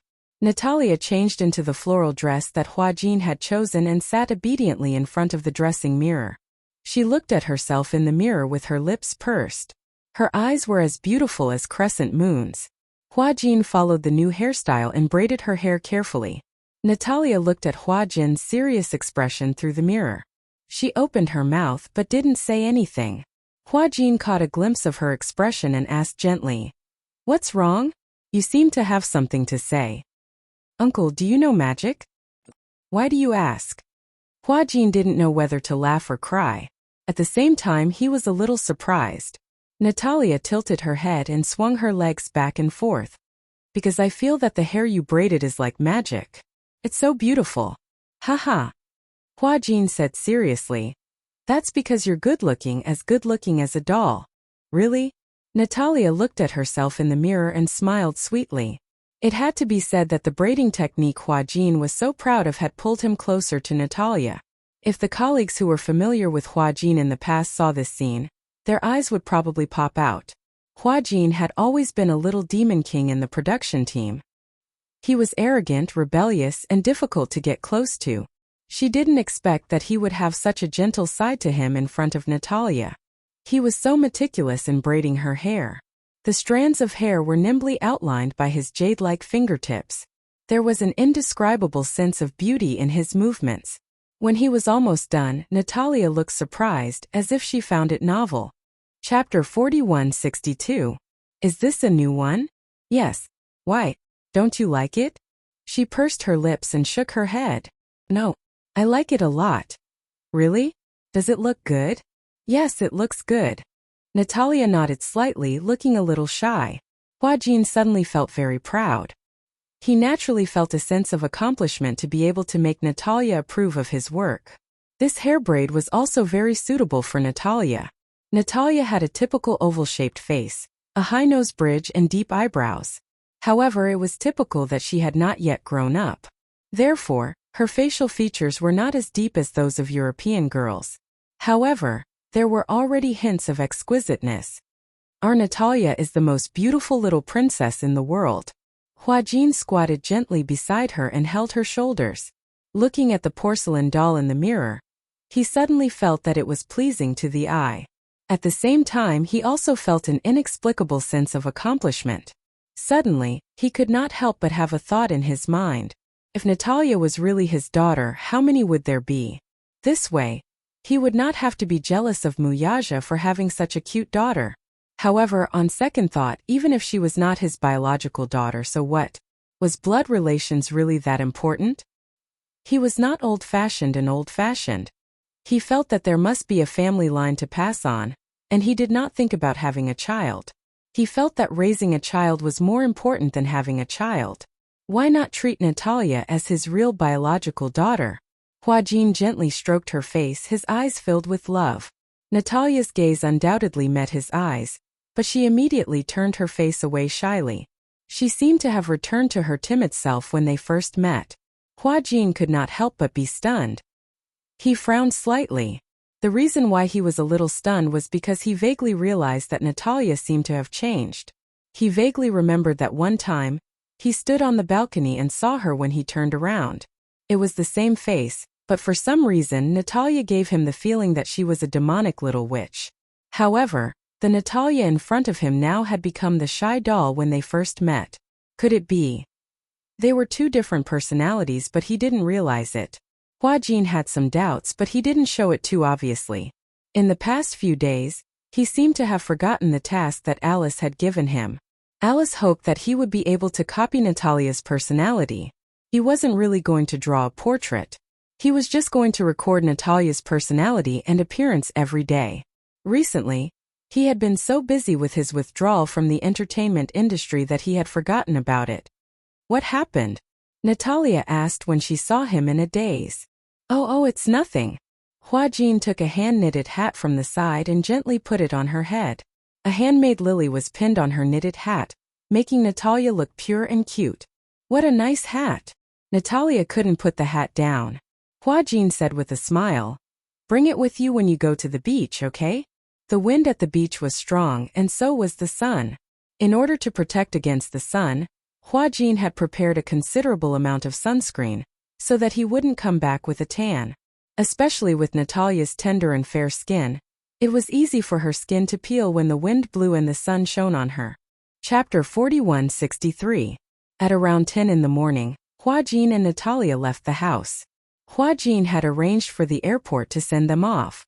The car was already parked at the entrance waiting for them. The chauffeur and assistant immediately got out of the car and put their luggage in the trunk. Hua Jin carried Natalia to the back seat and got into the car himself. He and Yun Shishir had agreed to meet at the airport. The flight was at 1 in the afternoon, 2 hours earlier. It seemed that lunch would have to be served at the airport. When they arrived at the airport, Yun Shishir called to say that she had not arrived yet. When he asked, it turned out that Yueyao had been lazy in the morning and had not woken up. Hence, they had only left now and might arrive later. Yun Shishir did not forget to remind Hua Jin to take Natalia for lunch first. When traveling in order to catch a flight, 3 meals were rushed. However, there were still many restaurants in the airport. Most of them served simple meals that catered to different international customers. There were American restaurants, Chinese restaurants, Italian restaurants, and so on. Natalia said that she wanted to eat roast duck, but it put Hua Jin in a difficult position. Roast duck? Where would there be authentic roast duck in the airport? Natalia had recently become obsessed with roast duck. She had also shown a great passion for Chinese food. Perhaps it was because she had grown up in the United States. In that kind of environment, most of the food in the United States was high-calorie food. For example, hot dogs, hamburgers, cheese, and the modified American Chinese food that had been brought to the United States. However, the taste was not ideal. It had been adjusted according to the taste of the American people, and it had lost the original taste of Chinese food. After coming to China, ever since Hua Jin brought Natalia to try roast duck, she had shown a great passion for Chinese food. It was delicious. However, most of the restaurants in the airport were simple meals. Where would there be authentic Peking roast duck? It was not easy to find a simple Chinese restaurant. Hua Jin looked around and finally chose a roast duck set meal. It was not authentic, but at least it was roast duck. He took a bite. The taste was average, but it wasn't bad. It was just a far cry from the authentic roast duck. He was worried that Natalia wouldn't be used to the taste, but he didn't expect that Natalia would be so easily satisfied. With delicious food in front of her, she didn't care about her image anymore. Little glutton. Was he so easily satisfied? Hua Jin cursed in his heart. How bad was the food in the United States?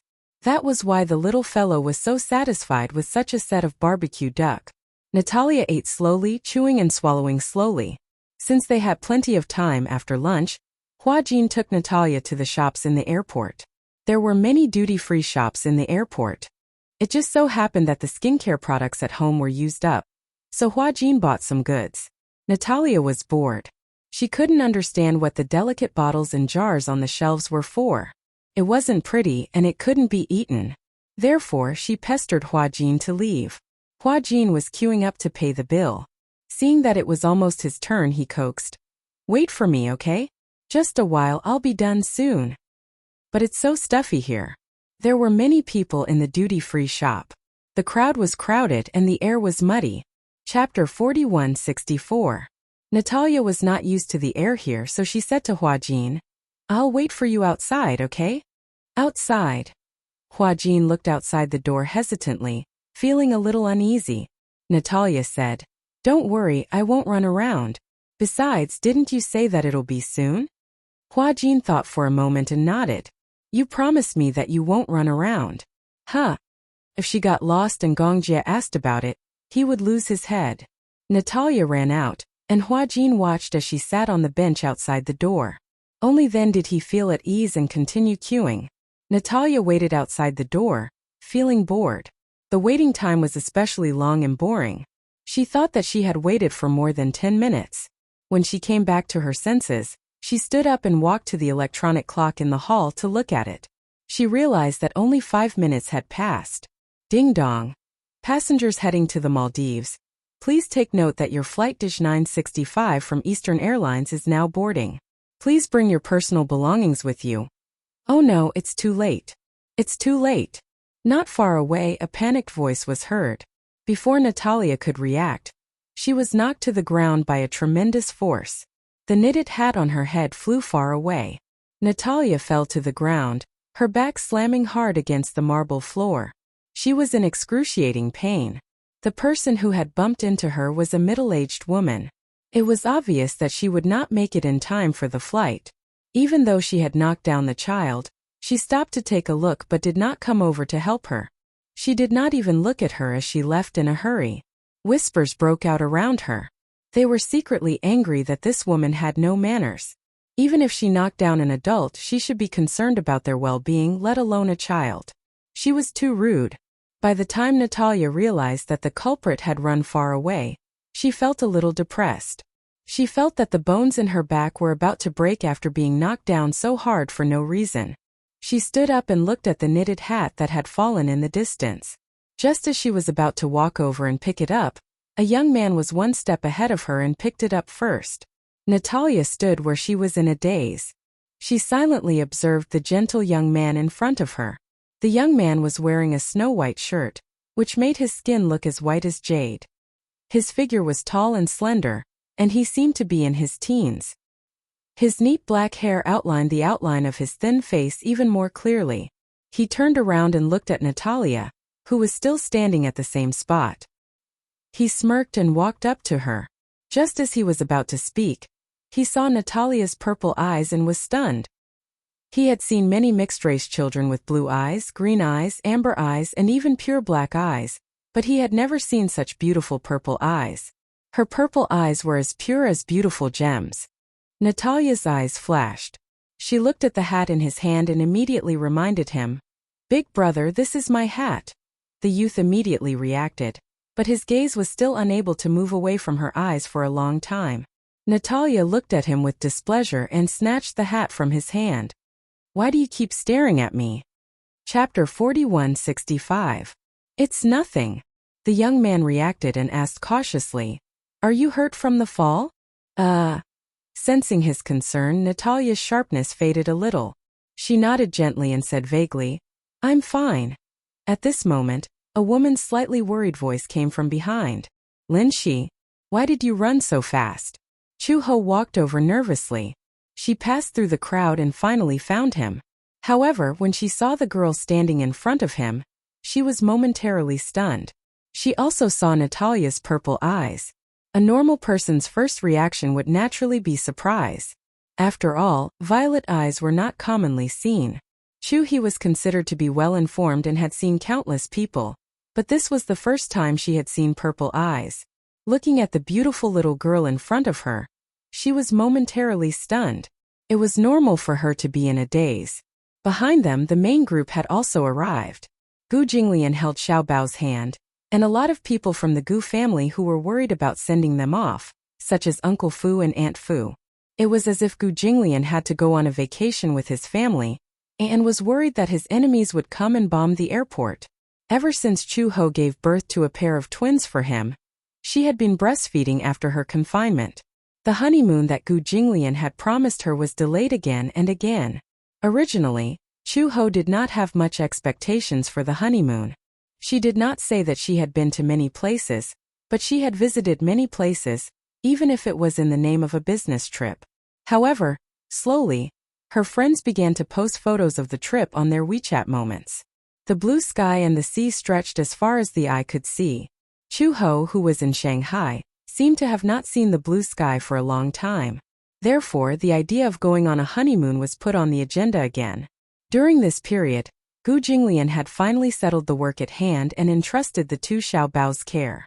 Therefore, he decided to go on a vacation to Saipan. Gu Jinglian was initially a little guilty. After all, the honeymoon had been delayed for so long, and it was only now that it was settled. However, Chu-ho did not mind. At least it was put on the agenda, wasn't it?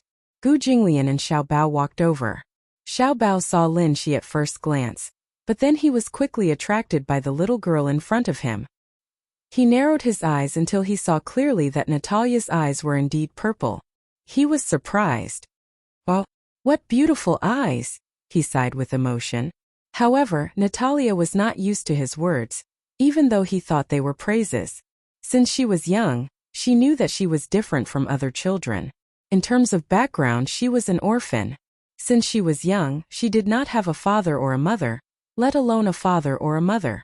In terms of appearance, she grew up in China, but she looked different from many Chinese children. Her eyes in particular always caused her to be criticized. She had always been treated as an anomaly by the other children. Therefore, when others looked at her kindly, she would feel very uneasy. Coincidentally, Hua Jin walked out. When Natalia saw him, she immediately threw herself into his arms, feeling wronged. Hua Jin hugged her tightly.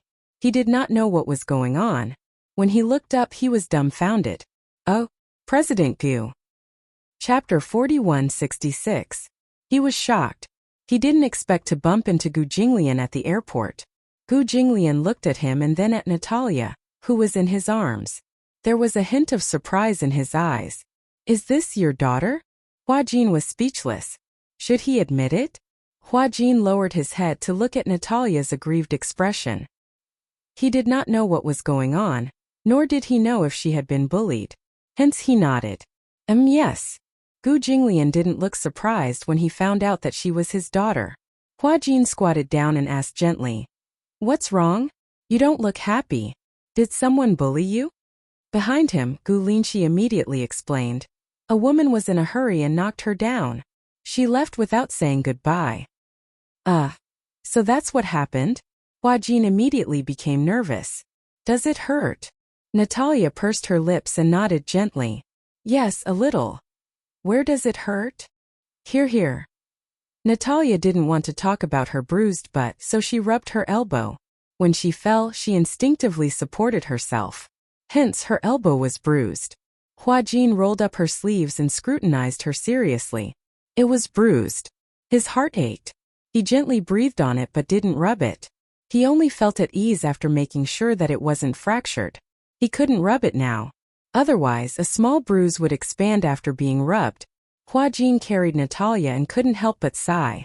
You're so strong. You didn't even cry. You're amazing. Natalia pouted. She was obviously unhappy. She hugged Hua Jin's shoulder and said, I don't want to be here anymore. Okay. Then let's wait over there, okay? Natalia nodded. Hua Jin nodded at Gu Jinglian and Chu Ho before he carried Natalia to the departure lounge. Xiao Bao became excited. Wow, that big sister is so pretty. Lin Shi snorted. Maybe she's younger than you, but she's so pretty. I see that you keep staring at her, as if you're obsessed with her. Gu Linshi blushed and immediately retorted. Don't talk nonsense. Why are you blushing? Xiao Bao circled him curiously and muttered. Why are you so shy? Ha ha ha. Chu Ho couldn't help but burst into laughter. Lin Shi pouted and looked at Chu Ho. Mom, can you be a little more reserved? Don't laugh so boldly. Bold and unrestrained? How is that bold and unrestrained? Chu Ho glanced at him. Xiao Bao is right. You did keep staring at that little sister. Have you fallen in love with her? Even Chu Ho was teasing him. Gu Linshi turned his face away and pretended to be dead. Don't play dead. Chu Ho egged him on. If you like a girl, don't let go of the chance. It just so happens that your dad knows that uncle. Gu Linshi's face turned even redder. Don't talk nonsense. I'm just surprised that her eyes are purple. I've never seen such beautiful eyes. Chu Ho agreed when he heard this. Indeed, that girl's eyes are really beautiful. Chapter 4167. Purple eyes are indeed rare. At least I've never seen one before. Gu Jinglian said. I just arrived. I thought you were the one who bullied her and made her cry. Gu Linshi disagreed. Why would I bully a girl? Although Linshi was young, he had his own set of philosophies. One of them was that boys should never bully girls. Therefore, he would never bully other girls. Gu Jinglian said to Chu Ho. Wait here for me. I'll go and get the boarding pass done. Okay. Chu Ho chuckled. Gu Jinglian had to do everything himself now. Mu Yaja and Yun Shishir finally arrived at the last moment of the check-in process. When they finally boarded the plane and entered the first-class cabin, Mu Yaja was surprised to find that the first-class cabin was full of familiar faces. The first-class cabin was divided into two sides. On the left side were Mu Yaja, Yun Shishir, Yu Yueyao, Xiaoichen and Lisa. On the other hand, Gu Jinglian's family of 4 occupied the seats on the other side. The two families were separated by an aisle. When Mu Yaja boarded the plane, he saw Gu Jinglian and Chu Ho staring at them. "It's you? It's you." He didn't expect to meet him here. Gu Jinglian raised his eyebrows and sized up Mu Yaja. He snorted coldly. "Where are you going?" Mu Yaja said. "Saipan." Gu Jinglian was speechless. Mu Yaja found it interesting. "Which hotel are you staying at?" "Where are you staying?" "Siren's Hotel." They said it almost in unison. Gu Jinglian's expression was obviously very awkward. The corner of his mouth twitched slightly, and he snorted coldly. "What a coincidence. Are you on your honeymoon?" "Yes." Mu Yaja nodded and didn't pay too much attention to him. He carried Yue Yao to the seat, and then began to urge the little guys to fasten their seat belts. As the parent of 4 children, Mu Yaja was very busy. Yun Shishir, on the other hand, was sitting on a chair and eating the fruit salad that Mu Yaja had bought for her at the airport. The Siren's Hotel was the most luxurious hotel in Saipan. The hotel provided seaside vacation villas. Each villa faced the sea and had a large private sea area. Living in such a villa could be said to be looking forward to a perfect vacation. However, the cost of a perfect vacation was not discounted. The cost of this villa was about 500,000 yuan per night. Mu Yaja booked a villa by the sea so that he could have a quiet vacation. On the other hand, Mu Yaja didn't expect that Gu Jinglian would book a villa next to him. It was also a villa by the sea. He didn't expect to be neighbors on vacation. Mu Yaja lifted the curtains of the floor-to-ceiling window of the master suite, opened the window, and walked out to the balcony. He happened to see Gu Jinglian leaning against the railing and smoking on the balcony opposite. The two men looked at each other silently again. Obviously, they didn't expect that they would book a villa next door to the hotel for their vacation. It was simply like a ghost that won't go away. Like a ghost that won't go away. The two men said almost at the same time. Then, as soon as they finished speaking, they stared at each other with disdain. Gu Jinglian put out the cigarette butt and turned to enter the room. Chapter 4168. This guy was really extraordinarily difficult to deal with. They had just gotten off the plane and everyone was very tired. Moreover, they were still jet-lagged. Hence, the 4 little brats were extremely sleepy when they checked into the hotel. After Yun Shishir coaxed them into bed, she finally had some time alone with Mu Yaja. Mu Yaja used the rest of his energy to spend a sweet night with her. After that, the two of them hugged each other contentedly and fell asleep. Meanwhile, in the villa next door, Chu Ho and Gu Jinglian had extraordinary energy. Chu Ho had just checked into the hotel when Xiao Bao complained that he was sleepy. Due to the time difference in the country, it was already late at night when they arrived at the hotel. Hence, Chu Ho coaxed Xiao Bao to sleep. Lin Shi, on the other hand, was able to adapt to the time difference. Hence, Chu Ho and Gu Jinglian took Lin Shi to the beach for a walk. Stepping on the fine sand and kicking the waves, Chu Ho held Gu Jinglian's hand and enjoyed a rare moment of peace. Ever since she gave birth to the twins, Chu Ho felt that she was almost squeezed dry by the 2 little brats during the breastfeeding period. Ordinary people would not understand the torment of the breastfeeding period. Even after the breastfeeding period, the children still needed someone to accompany them. They would always wake up crying every day and it was torturous. She loved and hated these 2 little brats at the same time. She loved them because they were her biological children after all. As a mother, how could she not love them? She hated them because Chu Ho was deeply tortured by these 2 little crybabies. Hence, she had to quickly escape for a period of time to avoid trouble. Now she finally had some peace. Although it would be a lie to say that she did not miss them, she felt more relaxed than ever.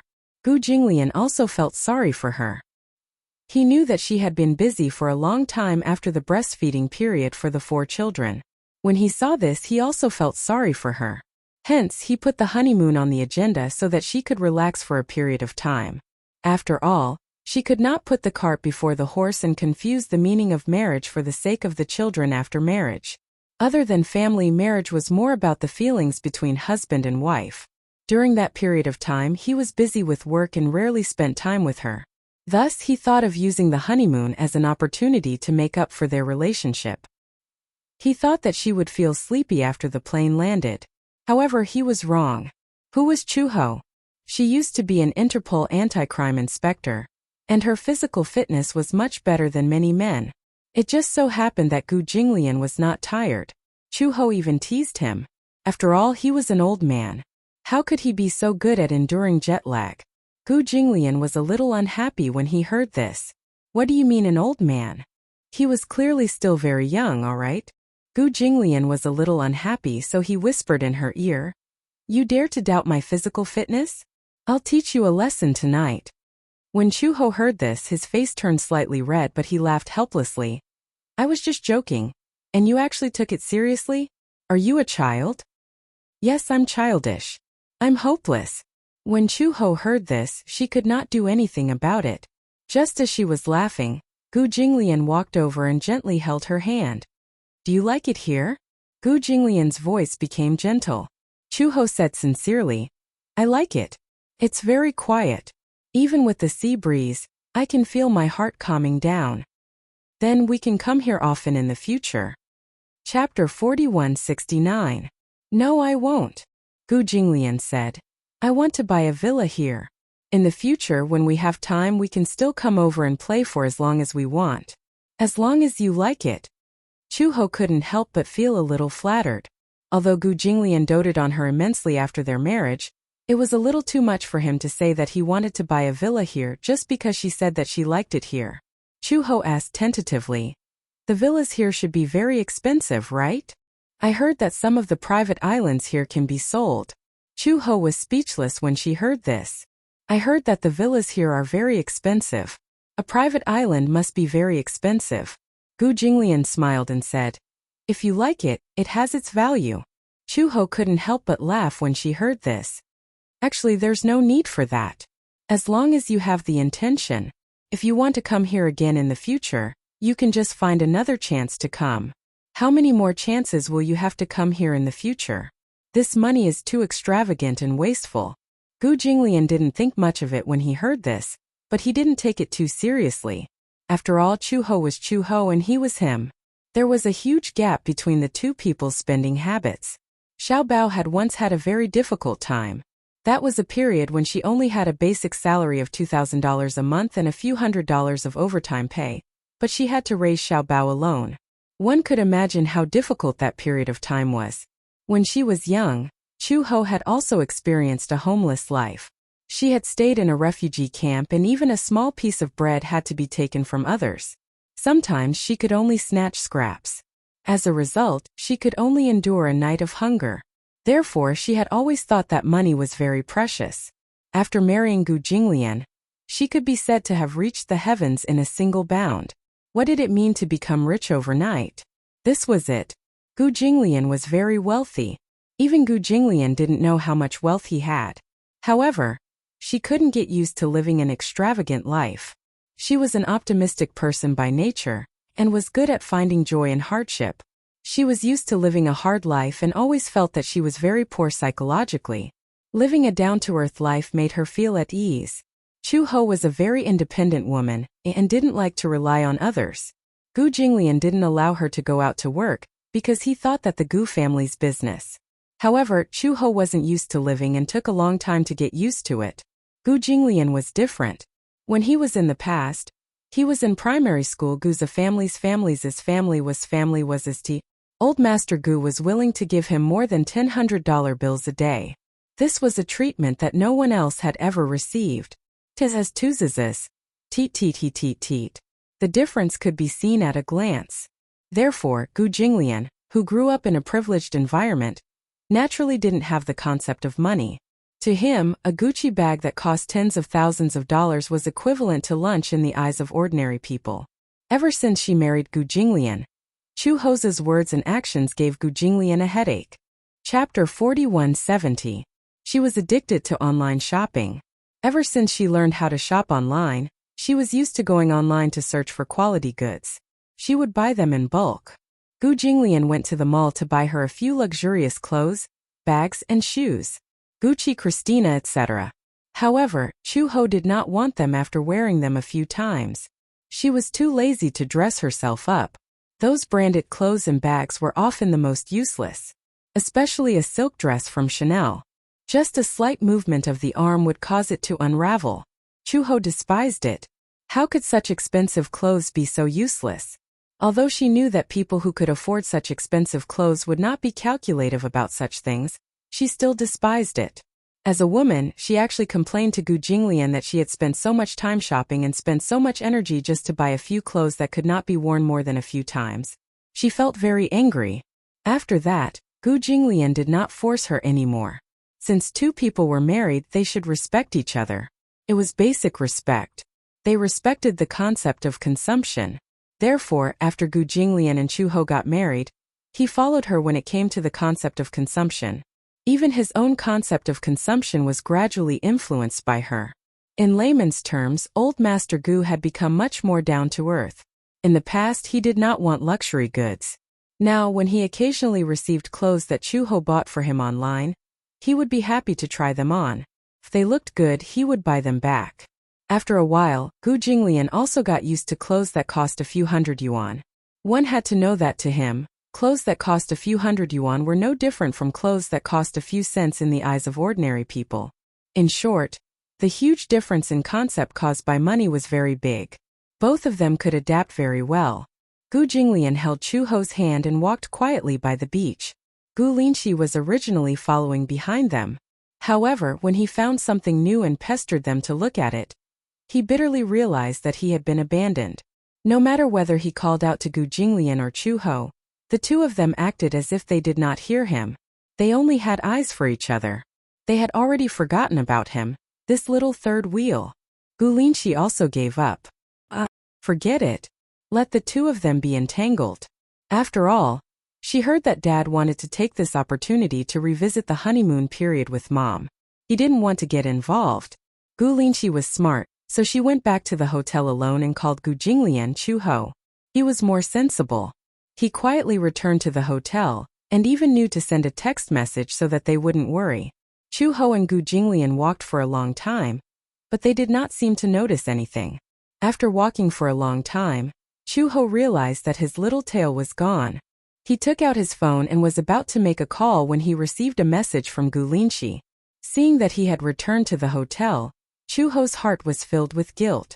She had been so focused on walking and chatting with Gu Jinglian that she had forgotten about this guy. Gu Jinglian said helplessly, "It's okay. Linshi is very old. He has his own thoughts. I think he wants to give us more space."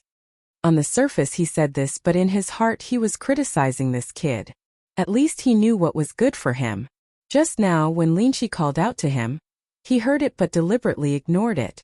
He thought that if this kid knew what he was doing, he would not disturb them anymore. Obviously, this kid knew what he was doing. Chapter 4171. Chuho said to Gu Jinglian, "Why don't we go back earlier too? Don't be too late. The children are already awake, but we're still asleep. If the children want to play, we won't have the energy to do so."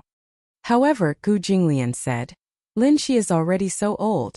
He'll definitely bring Xiaobao to play. We might not like the things that children like to play. Why don't we let them play while we go on our honeymoon?" Chuho was speechless. So they were really here to make up for their honeymoon? Chuho muttered, "Don't tell me. You didn't want to bring them along in the first place?" Humph. At the mention of this, Gu Jinglian was very displeased. He didn't even mention this to Linshi and Xiaobao. It was Chuho who had spoken out of turn and told Linshi. Linshi thought that Gu Jinglian wanted them to go on a vacation together, so he told Xiaobao excitedly. In the end, Gu Jinglian happened to see that the two of them had already started to pack their luggage in full swing. What else could he say? He could only suppress his anger and pack the two of them up. However, Linshi was still considered tactful. On the plane, he took the initiative to take care of Xiaobao. If anything happened to Xiaobao, he would take care of it. Gu Jinglian was quite satisfied with this. When they returned to the hotel, Linshi was already asleep. Xiaobao was also sound asleep. Gu Jinglian and Chuho were affectionate for a while before they couldn't resist the fatigue and fell asleep. The next day, Gu Jinglian and Chuho woke up and walked to the other bedroom to take a look. They found that Linshi and Xiaobao were not there. When they asked about room, the cleaner from Room Clean said that the two children had run to the beach to play volleyball as soon as they woke up. However, the cleaner also mentioned that the 4 children in the other row were also there. The group split into 2 groups and played beach volleyball. Gu Jinglian found it interesting.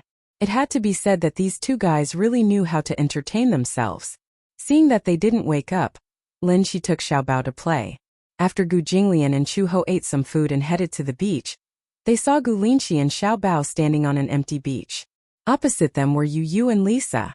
The 4 players glared at each other. The ball was in Lin Shi's hands, but Gu Jinglian's eyes were sharp. He could feel that Lin Shi's hands were trembling slightly. Chu Ho also noticed this and walked over worriedly. Lin Shi. When Lin Shi heard this, he turned around. When he saw them, he was a little surprised. Dad, Mom? As soon as Xiaobao turned around and saw Chu Ho holding his wrist, he immediately threw himself into her arms, feeling wronged.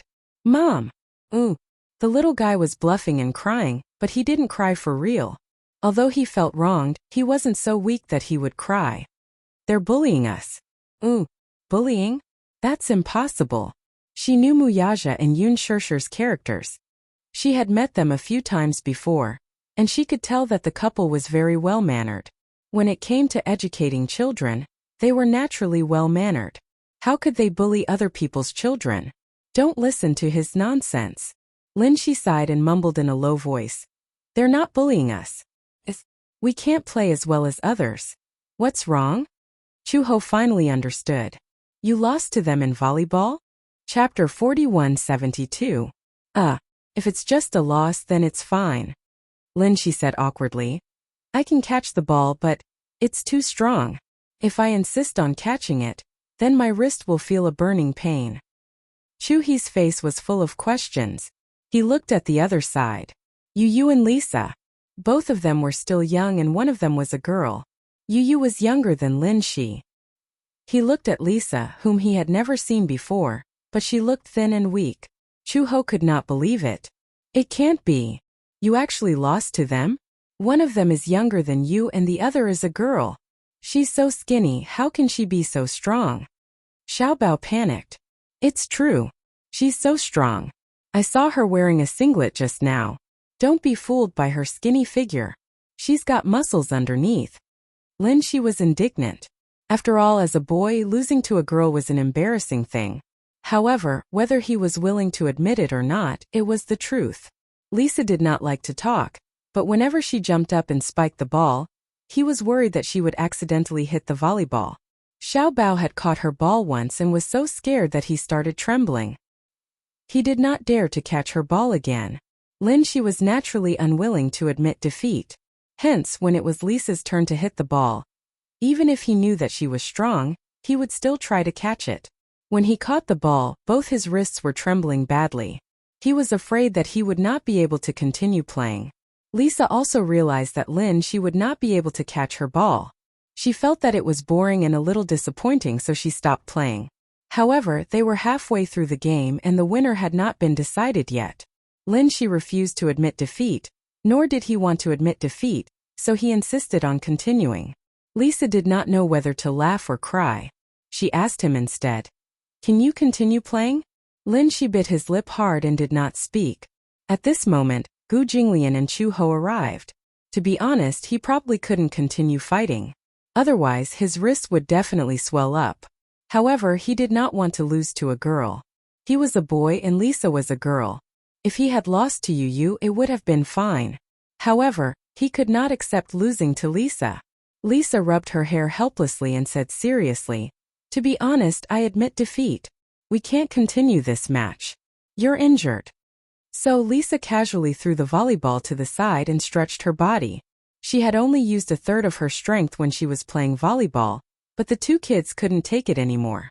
Normally, people with great strength wouldn't know how to control their strength even if they wanted to deliberately conserve it. Because for Lisa, she was already cautious enough. Lisa even had the illusion that Lin Shi and Xiaobao were glass dolls that would break if they were not careful. Lin Shi was unwilling to give up. She pursed her lips and looked unhappy. Chu Ho was a little curious. Why, how terrifying was her strength that even Lin Shi was injured.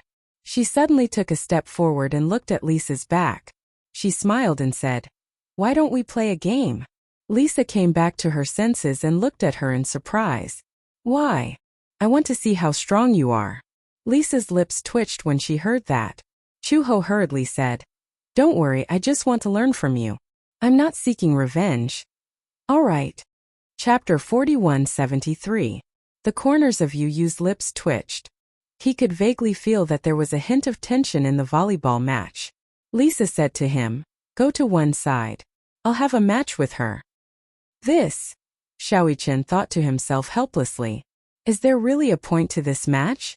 No matter who wins, it won't be a dignified victory, right? Lisa would still be fine. If Chuho won, he would think that she was an adult and would stoop to the level of a child. If she lost, he would think that it was too embarrassing for an adult to lose to a child. Lin, she said hesitantly. Forget it, I admit defeat. Don't misunderstand. With a smile on her face, Chu He walked to Lin Shi's side and picked up the volleyball from the ground. Dusting off the sand on it, she said with a smile, I just wanted to see how strong a girl can be to almost hurt a boy's hand. Lisa was expressionless when she heard this. He was the one who wanted to play with me. I saw that he was injured and didn't want to play anymore. He doesn't want to admit defeat. Lisa was naturally competitive, especially in a situation where she could win. She would never admit defeat unless someone had the ability to convince her. Then, can you let me have a taste of your skills? Chuho asked tentatively. Lisa was in a daze. She felt that the face in front of her seemed familiar. Vermilion bird? A noun flashed through her mind. There was a vermilion bird in the Hurricane Group. There was also a vermilion bird in the International Criminal Police Organization. One was a black vermilion bird while the other was a white vermilion bird. Everyone used this name to distinguish between the two. Lisa was a junior and had never seen white vermilion bird in person. However, she remembered seeing a picture of white vermilion bird. She was smiling and her eyes were full of confidence. She looked very similar to the woman in front of her. She couldn't help but feel suspicious. Just as she was in a daze, Chuho couldn't help but remind her. Are you ready? Lisa immediately reacted. She took half a step back and bowed slightly. She immediately returned to her battle stance. Chuho served. She held the volleyball up high and made a standard serve. The volleyball flew over the railing. Lisa's reaction was quick. Like a cat, she darted forward and used her considerable jumping ability to hit the volleyball back. A special volleyball match was about to begin. Mu Yaja and Yun Shirshir came back from their walk on the beach and saw this scene. Hua Jin, who was following behind her, saw it as well. Of Xiaoyichen and Yu Yu were still asleep, and Xiaoyichen and Yu Yu were still asleep. Of Xiaoyichen and of Yu Yu of them. Of course. And Yo.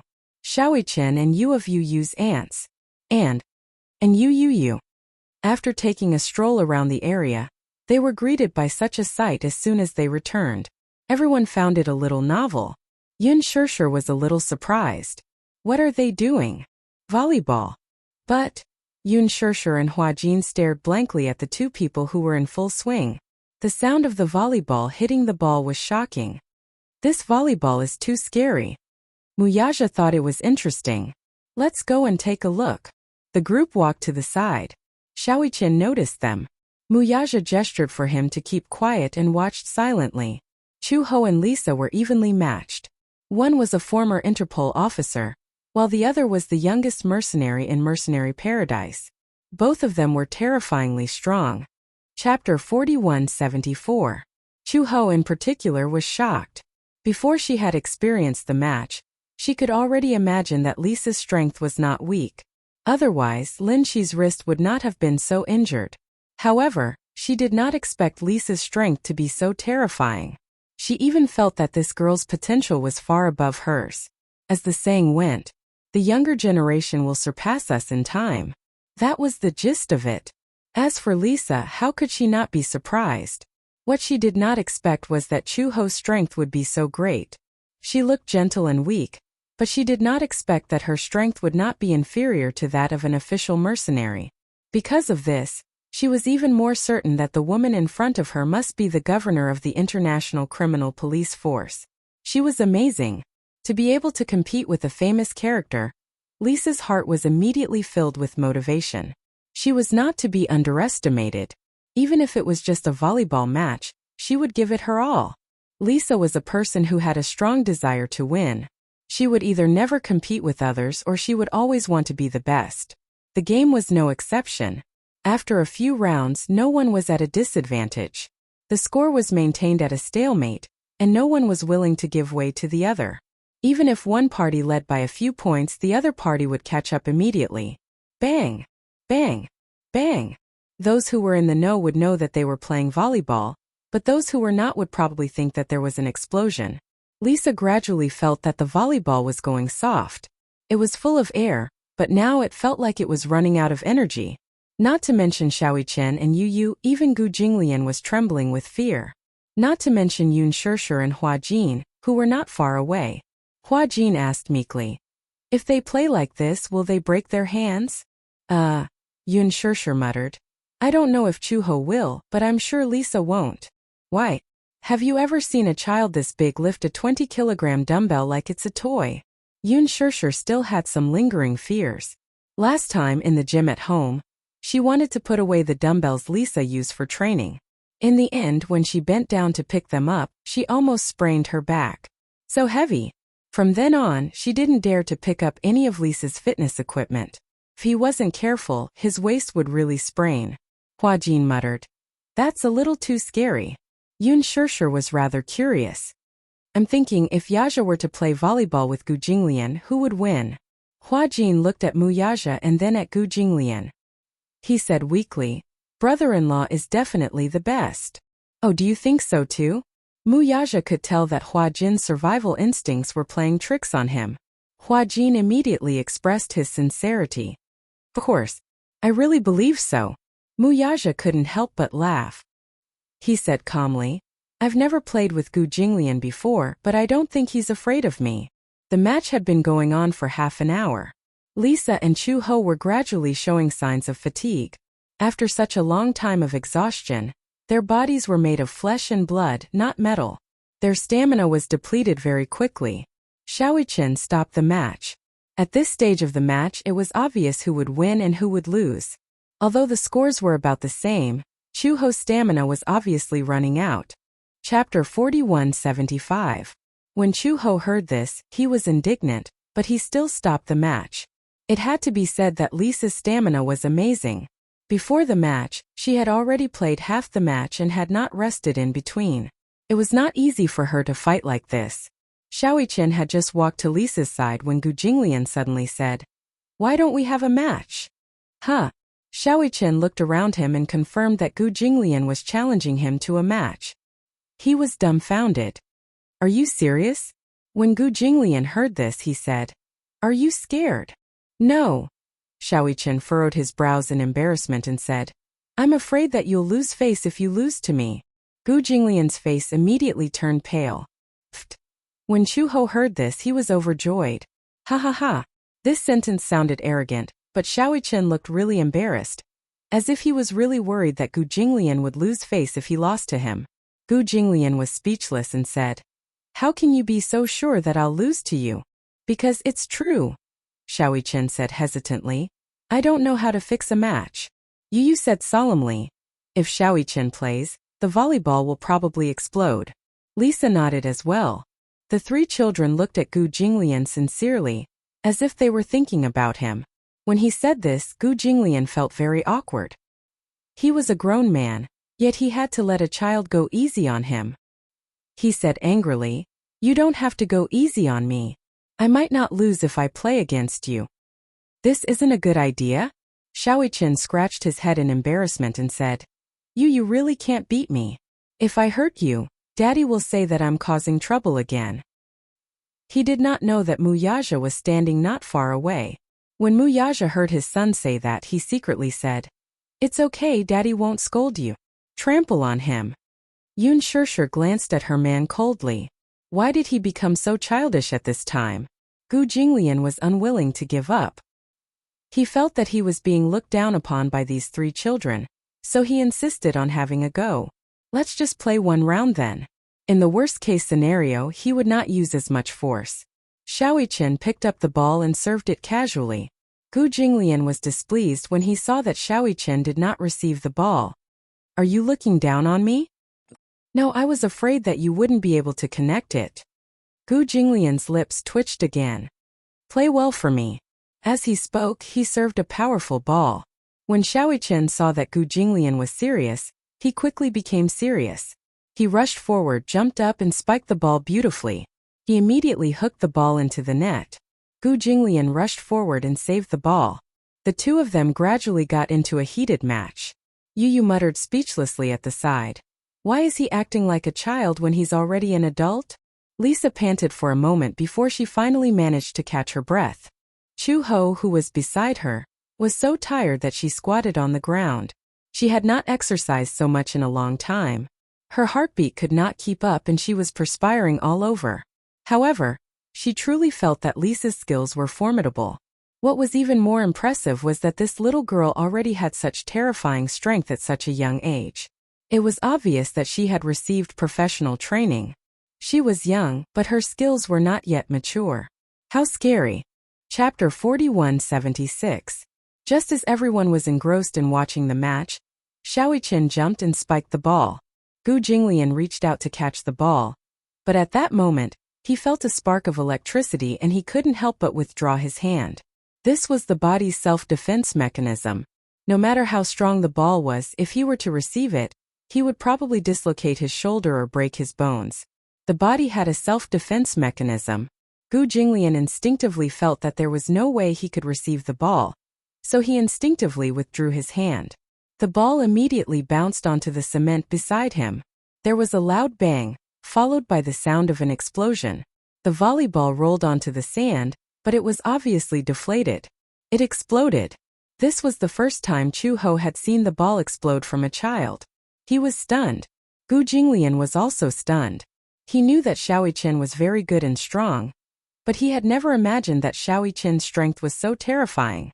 Yun Shishir and Hua Jin were also stunned. The whole world seemed to have returned to silence. Xiaoyichen looked at the broken volleyball regretfully. His gaze fell on Gu Jinglian, but he saw that the man was still standing there expressionlessly. He only harumphed and said, "Not bad, I lost." Wow! Xiaoyichen stared at the man in front of him in disbelief. He had never thought that Gu Jinglian would admit defeat. Only Chu Ho and Yu saw that Gu Jinglian's hand, which was hidden behind his back, was trembling slightly. His wrist was obviously swollen. Chu Ho walked over and carefully probed. "Your hand is swollen." "Sure." Gu Jinglian glanced at him. "Give me some face." This man. At such a critical moment he was still thinking about face. However, on second thought it was human nature. Although he admitted defeat, he couldn't let the other party feel that he had lost too badly. A 1.8-meter-tall man playing volleyball with a child's size ended up straining his wrist. He would feel embarrassed if he told others about it. Gu Jinglian wanted to save face. "You should be okay, right? It's just swollen." "It's fine." "Xiaoyichen, can you?" Lisa looked dejectedly at the ball that was slowly deflating. "Can't you hit it more gently? My only volleyball is broken. What am I going to play in the future?" Xiaoyichen said angrily, "Buy more." "That's easy for you to say. Do they sell volleyball on this island?" "Yes," Yu said. "There's a convenience store near the hotel that sells beach volleyball." Xiaoyichen said embarrassedly, "Lisa, don't be angry. I'll compensate you." Xiaoyichen patiently coaxed Lisa while Gu Jinglian and Chu Ho exchanged glances. Were these two children the reincarnation of monsters? So strong. They were too violent. It had to be said that Xiaoyichen and Lisa were inexplicably compatible. They were equally violent and had monstrous strength. Chu Ho and Gu Jinglian respectively experienced the terrifying strength of the two children. Then they looked at Xiao Bao, who was stunned. Chu Ho didn't know whether to laugh or cry. Xiao Bao had already seen what was going on. Meanwhile, Lin Shi's mind was almost stuck as he watched the scene unfold. Fortunately, he had withdrawn from the game in time. He also had reason to believe that Lisa had really given in when they were fighting. Otherwise, he would have lost even more miserably. Even though he was unwilling to admit defeat, he had to admit defeat. Chapter 4177. Of course they could not play volleyball. It happened to be dinner time. So Gu Jinglian booked a candlelight dinner and planned to relive the sweetness of their marriage with Chu Ho. At dusk, the beach, the setting sun, the candlelight, and the classic foie gras filet mignon quietly waited for the arrival of the night. Such a scene was very beautiful just by imagining it. Gu Jinglian had put a lot of thought into this trip. Since they were on vacation, they had to do everything perfectly. He was a perfectionist. Therefore, as long as he wanted to do something well, there was no excuse or reason why he couldn't do it well. Chu Ho, on the other hand, had put a lot of thought into him. When the candlelight dinner was ready, Chu Ho was still worrying about what delicious food there was on the island. She was hungry, and her head was full of steak and hamburgers. Gu Jinglian sent the two children to other restaurants on the island to eat with the bodyguards. Then, he happily prepared to have a candlelight dinner with Chu Ho. Lin Shi knew his intentions, so she did not say anything and promised to take good care of Xiao Bao. Then she held Xiao Bao's hand and walked away, coaxing and cajoling her. Gu Jinglian was looking forward to the romantic candlelight dinner. He said that he wanted to give Chu Ho a surprise, but just now he held her hand and walked to the beach. Chu Ho saw the small dining table from afar. It was only big enough for two people to sit face to face, and there were snacks and beautiful candlesticks on the table. Chu Ho widened her eyes in surprise. This is a candlelight dinner.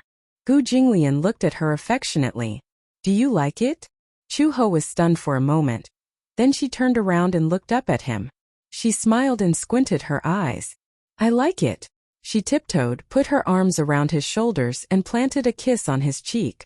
Although this man was always disliked by her for not being romantic enough, occasionally, he would deliberately create a romantic surprise. She had also fantasized about their romantic honeymoon. Although it had been delayed a lot, it did not stop her from looking forward to their honeymoon. Gu Jinglian held her hand and sat down. After the two of them sat down, the candlelight dinner officially began. Just as the main course was being served one after another, Gu Jinglian suddenly caught a whiff of smoke. After him, Chu Ho also caught a whiff of smoke. Gu Jinglian did not know where the smoky smell came from at first. It was the unique smoky smell of barbecue. The smoky smell was mixed with the aroma of barbecued meat. He frowned slightly and looked in the direction of the smoke, only to find that there was a nervous voice coming from the courtyard that was only a wall away from his villa. Ah no, it's too hot. It's burnt. It seems to be on fire. From the voice, it seemed to be Yun Shishir's voice. Then, Xiaoqian and Lisa's voices could be heard. I told you that you put too much oil on it, but you didn't believe me. It's easy to catch fire like this. Oh no, it's burnt. It's probably inedible. Throw it aside. Sob, sob, my chicken skewers. You still have the nerve to sob. If you didn't put so much oil on it, who would be burnt? It's my first time barbecuing. Gu Jinglian was speechless. These guys were actually barbecuing at the seaside. Moreover, this group of fellows actually made the smoke so big that it spread to the walls of his courtyard. He was eating Western food. They were getting married. The barbecue next door was a mess. Chapter 4178. Gu Jinglian was so angry that he was about to explode. Chu Ho also knew that the smell of smoke was probably coming from next door. It seemed that she could also vaguely smell the oysters. She was a little hungry, but when she realized that Gu Jinglian was looking at her meaningfully, she immediately smiled and said, "It's okay. We'll eat our food. It won't affect us." It won't affect us? Gu Jinglian narrowed his eyes and was a little unhappy. The smell of their smoke had already drifted to his nose. How could this not affect them? Were they deliberately causing trouble? Gu Jinglian's expression became more and more ugly. When Chu Ho saw this, she said helplessly, "Don't spoil the mood. I think the atmosphere of barbecued barbecue is quite good." Oh, then you think that a candlelight dinner is not as good as a barbecued barbecue? Chu Ho simply remained silent. It was obvious that Gu Jinglian's rare good mood had been ruined by the smell of smoke. It felt like Gu Jinglian and Mu Yaja were two men eyeing each other covetously. After all, two tigers could not live on the same mountain. Chu Ho did not want to cause any trouble, so she carefully comforted him. Don't be angry. I've already felt your intentions. Nothing is absolutely perfect, but... Gu Jinglian put down his knife and fork with a livid expression. Chu Ho did not dare to speak.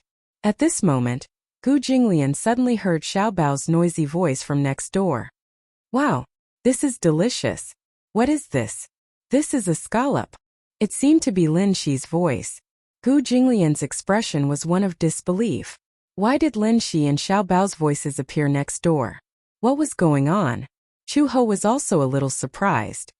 Didn't you say that Xiao Bao and Lin Shi have already settled down and are going to the restaurant on the island for dinner? Gu Jinglian stood up in confusion and walked towards the source of the sound. When Chu Ho saw him stand up, he immediately got up and followed closely behind. The two villas were separated by a snow-white railing. Through the fence, one could see the scene in the private courtyard opposite. Gu Jinglian walked over and was speechless when he saw Xiao Bao and Lin Shi, the two clowns, jumping around the 3 barbecue grills. The yard was very big, so it was more than enough to set up 3 barbecue grills. It was Xiao Bao's first time cuffing barbecue, so he was very excited. In order to prepare for the barbecue, Mu Yaja and Yun Shishir spent the whole afternoon preparing and finally finished. Other than some vegetarian dishes, there were also beef, bacon, pork, and most of the ingredients were seafood. Living by the sea, eating by the sea. The seafood here was caught by the local fishermen of Saipan, so it was very fresh. The seafood that was cuffed was very plump and tender. Chu Ho walked to Gu Jinglian's side and followed his gloomy gaze. She immediately saw Xiao Bao and Lin Shi's figures, and the corners of her mouth twitched slightly. Gu Jinglian was angry. Gu Chengzi. He roared angrily. Xiao Bao, who was separated by a fence, shuddered and immediately stood at attention. He subconsciously looked around and did not know where the sound came from. It was not until Lin Shi saw Gu Jinglian's figure that he tugged at the corner of his shirt and pointed in the direction that he saw Gu Jinglian. Gu Jinglian's face darkened even more. How could he have given birth to such a stupid son? Dad! Xiao Bao waved at him. Come on, let's play together. Gu Jinglian's face turned even paler. Chapter 4179. Compared to Xiao Bao's excitement, Lin Shi felt inexplicably uneasy. He had a feeling that Gu Jinglian's expression was not good. He was sensitive enough to sense that his father did not seem to like Uncle Mu Yaja very much. Originally, he and Xiao Bao had been taken out to eat at a restaurant on the island, but when they passed by Mu Yaja's private villa, they bumped into Yun Shishir. Yun Shishir warmly invited him and Xiao Bao to barbecue. He had never barbecued before, so he couldn't resist the temptation and agreed. In the end, he was so happy that he forgot about home. He didn't expect that he would be lured here. Yun Shishir saw that Lin Shi and Xiao Bao were standing still. She followed their gaze and saw Gu Jinglian and Chu Ho's voices. She smiled and walked over. She looked at Chu Ho and then at Gu Jinglian. She smiled and said, "Do you want to join us?" Chu Ho was just about to nod. She also wanted to barbecue. Most importantly, the aroma of the barbecue was too tempting. It would have been better if they didn't come closer. Once they came closer, the aroma made it impossible for them to resist. However, whether they could join them or not depended on whether Gu Jinglian was willing to do so. She looked up at Gu Jinglian. Gu Jinglian's expression softened a little. If Mu Yaja had come over and asked him if he wanted to join them, he would have rejected him firmly and rolled his eyes at him. However, the person who came was Yun Shishir. He had always been very gentlemanly towards women. Hence, he felt that he would not give other women too much of a hard time. He declined politely. No need. Yun Shishir felt that it was a pity. Why? Isn't it fun to be together as a family? Besides, Xiao Bao and Lin Shi also want to barbecue with you guys. Gu Jinglian's gaze was slightly stunned. He looked at Xiao Bao and Lin Shi, who were not far away, but saw that the two of them couldn't help but cast their hopeful gazes on him. Their faces were full of anticipation. Chu Ho couldn't bear it and sighed. Let's go together. Xiao Bao and Lin Shi want us to join them. Gu Jinglian and Chu Ho looked at each other and finally bit the bullet and agreed. He entered the courtyard. At this time, Yun Shishir had someone set up a barbecue grill. Xiao Bao's him. Gu Jinglian didn't even look at him and reached out his hand to grab him by the ear. Ouch! Xiao Bao furrowed his brows in pain and his shoulders slumped. Didn't I tell you to eat? Gu Jinglian snapped. What are you doing here? Xiao Bao pouted guiltily and said pitifully, I want to eat barbecue. I don't want to eat alone. It's so much fun to have a barbecue with so many people. What do you mean by eating alone? Didn't Lin Shi accompany you? Xiao Bao snorted. He doesn't count. Lin Shi was speechless. Why didn't he count? Yun Shishir walked over and said, It's fun for children to gather together. Look, there are 4 or 5 children here. If they're together, they won't be lonely. Chu Ho was very touched. His impression of Yun Shishir immediately improved. He could tell that Yun Shishir really liked children. Her gentleness towards Xiao Bao and Lin Shi was definitely not just superficial. Most importantly, she was also very patient with children. Xiao Bao also liked Yun Shishir very much. Lin Shi also liked her very much. Most importantly, that girl was also there. Lin Shi looked in one direction from time to time. That was where Natalia was standing. Chapter 4180. Natalia stood beside Hua Jin and watched him grill the oysters. She was obviously craving them, but she still pretended to be reserved. For some reason, she vaguely felt that someone was looking at her. Natalia's sixth sense was extremely sharp. She turned her head in surprise and saw Lin Shi's gaze on her. She frowned and opened her mouth, but hesitated to speak. Hua Jin saw that she was absent-minded, but he saw that she was looking somewhere else, so he followed her gaze. He saw that Lin Shi kept looking in her direction. Hua Jin's lips twitched. Why does he keep staring at me? Natalia wasn't used to it. She put her arms around her shoulders. It felt weird to be stared at like this. Hua Jin couldn't help but tease her. Because our Natalia is pretty and boys like her. I don't want him to like me. Natalia awkwardly hid behind Hua Jin. At the same time, Yu, who was standing at the side, also noticed the man's deep and meaningful gaze on Natalia. He frowned slightly and couldn't help but feel a little unhappy. He put down the ingredients in his hand and walked to Lin Shi's side. He purposely knocked Lin Shi's shoulder to the side. Lin Shi came back to his senses and looked at Yu, who had appeared behind him without him noticing. What's wrong? Why are you in a daze? Yu glanced at the scallop in his hand. Are your scallops almost burnt? Huh. Lin Shi quickly lowered his head and looked at the scallop in his hand. Indeed, because it hadn't been taken care of for a long time, it already smelled a little burnt. Oh no. Lin Shi quickly put the scallop aside with a pair of tongs, feeling a little lonely. Sigh, it burned again. He couldn't remember how many scallops it was, but it should be the third one. Scallops were really difficult to grill. It was easy to see other people grilling them, but it wasn't easy to grill them yourself. It's burnt again. Yun Shishir walked over, not knowing whether to laugh or cry. How did it get burnt? Before Lin Shi could say anything, Yu said coldly, Because I was daydreaming. In a daze. Yun Shishir laughed and said, If you're in a daze, it's easy to burn. Got it. I'll be more careful next time. Lin Shi explained. I was distracted and didn't pay attention, so. It's okay. There are many oysters and scallops here. Remember, you can't eat burnt ones. You'll have diarrhea. Yes. Yun Shishir walked to the side to check on Xiaoichen.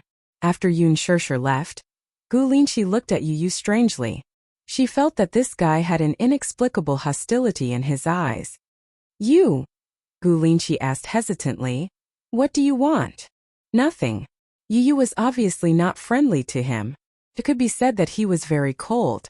He turned around and walked away. Lin Shi didn't know what was going on. He had a feeling that the boy had done it on purpose when he bumped into him earlier. But why would he bump into him for no reason?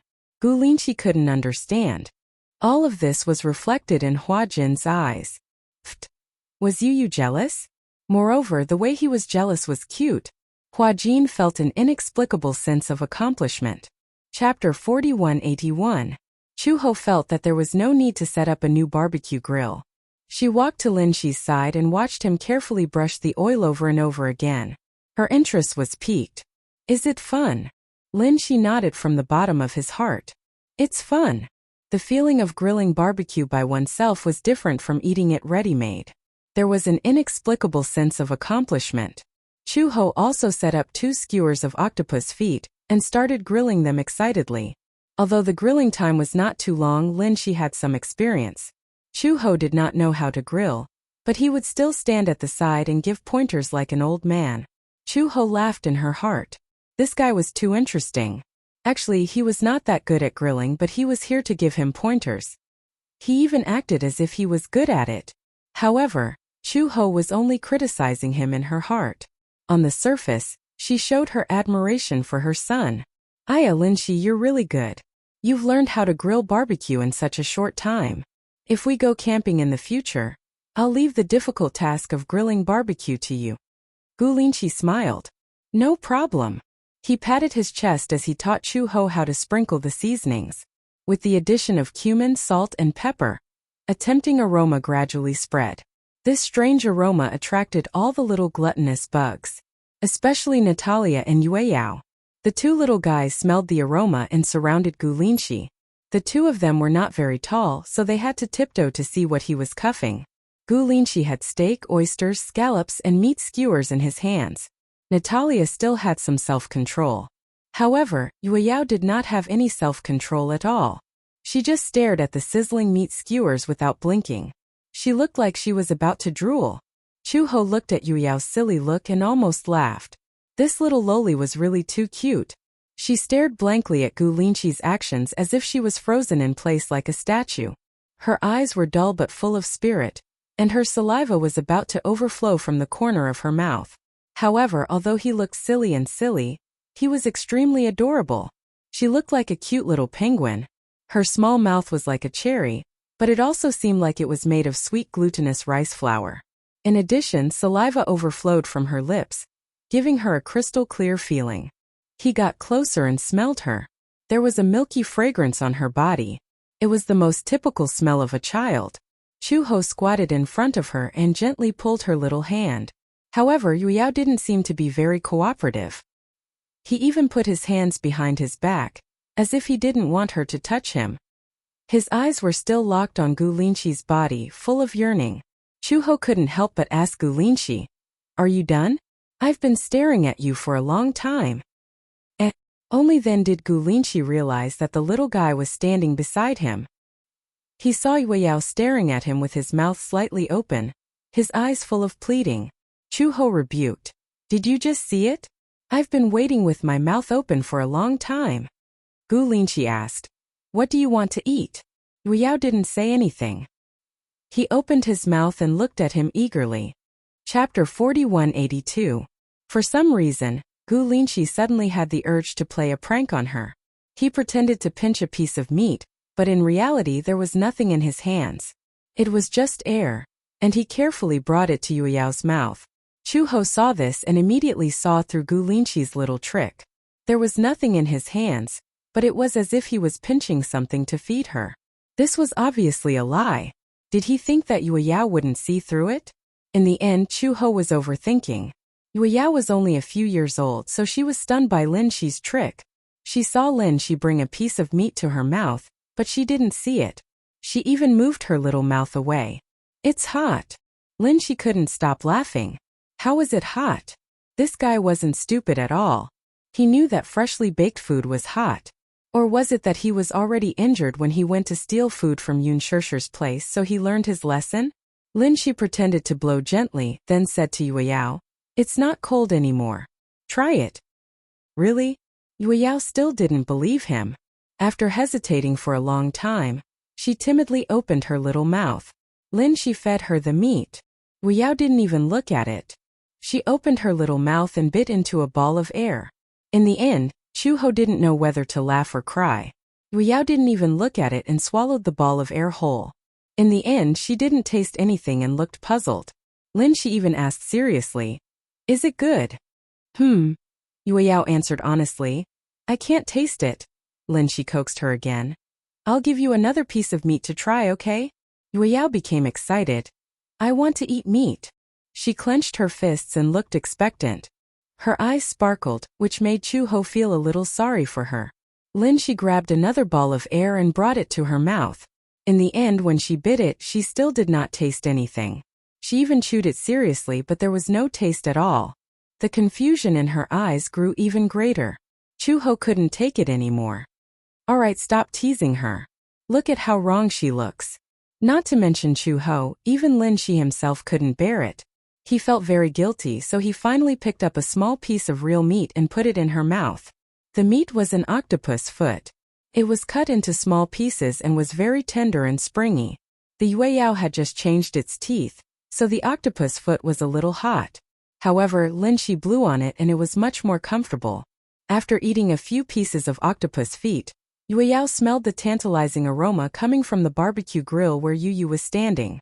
She ran over to him and looked up. Gu Linshi looked at her and couldn't help but feel his heart soften. When his sister and brother grew up, they would definitely be as cute as Yueyao. When that time came, he would be a big brother. However, his sister was still too young now.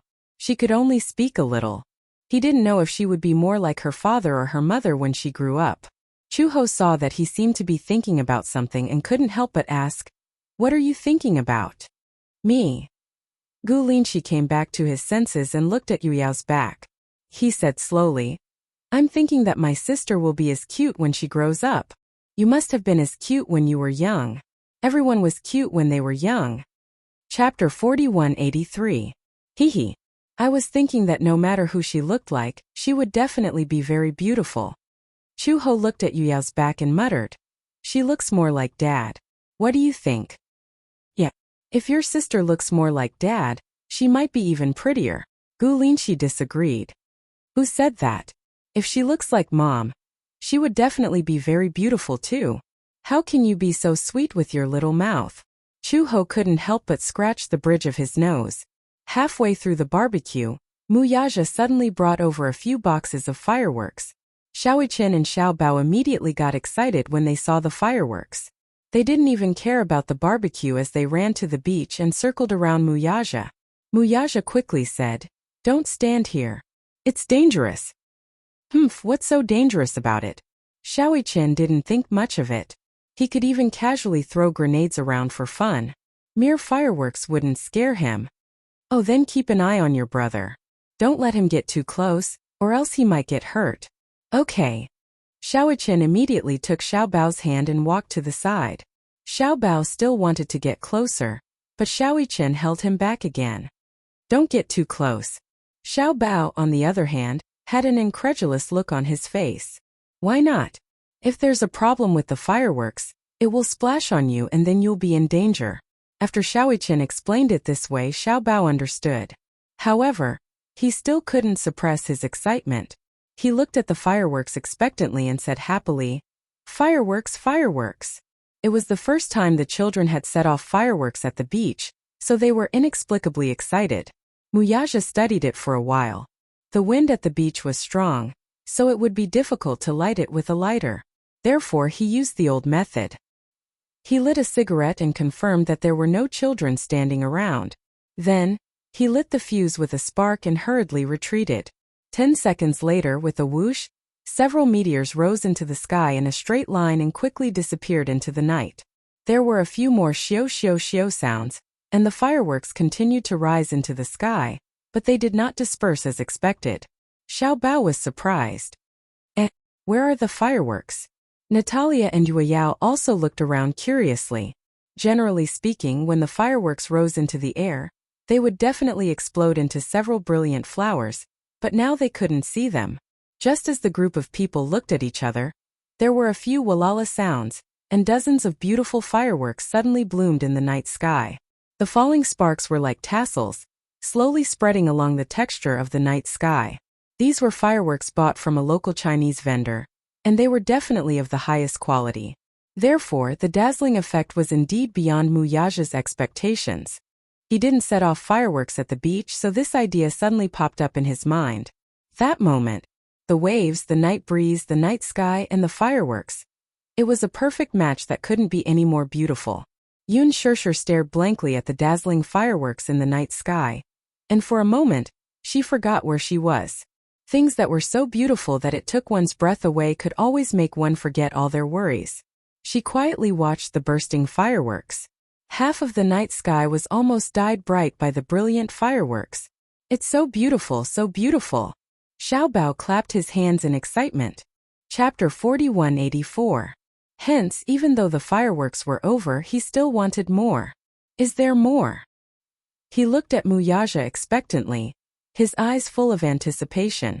"There's more," Muyaja continued. "But there's something in the villa's storage unit." Are you willing to move it with me? Of course.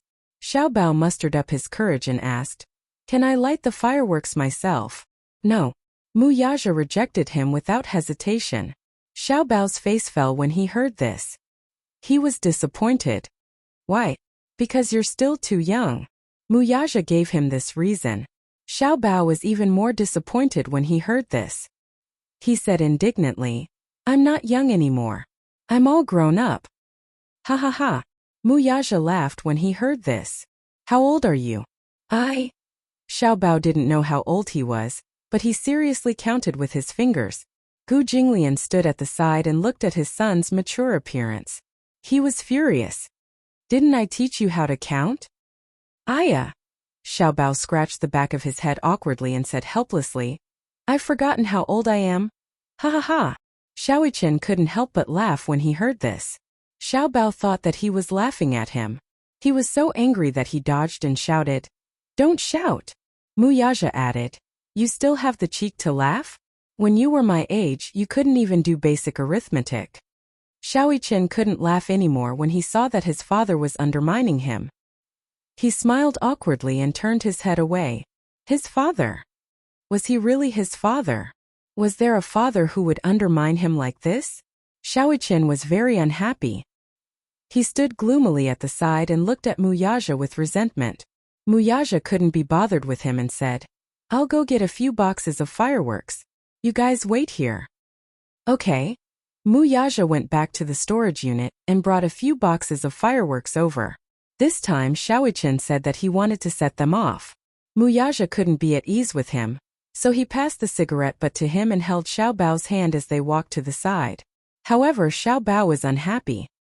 He pouted and said reluctantly, Why can he put it down but I can't play? Little Ichin laughed. I'm older than you so I can set off fireworks. After hearing him say this, Xiao suddenly had an inexplicable longing. It's good to be older. I want to grow up too.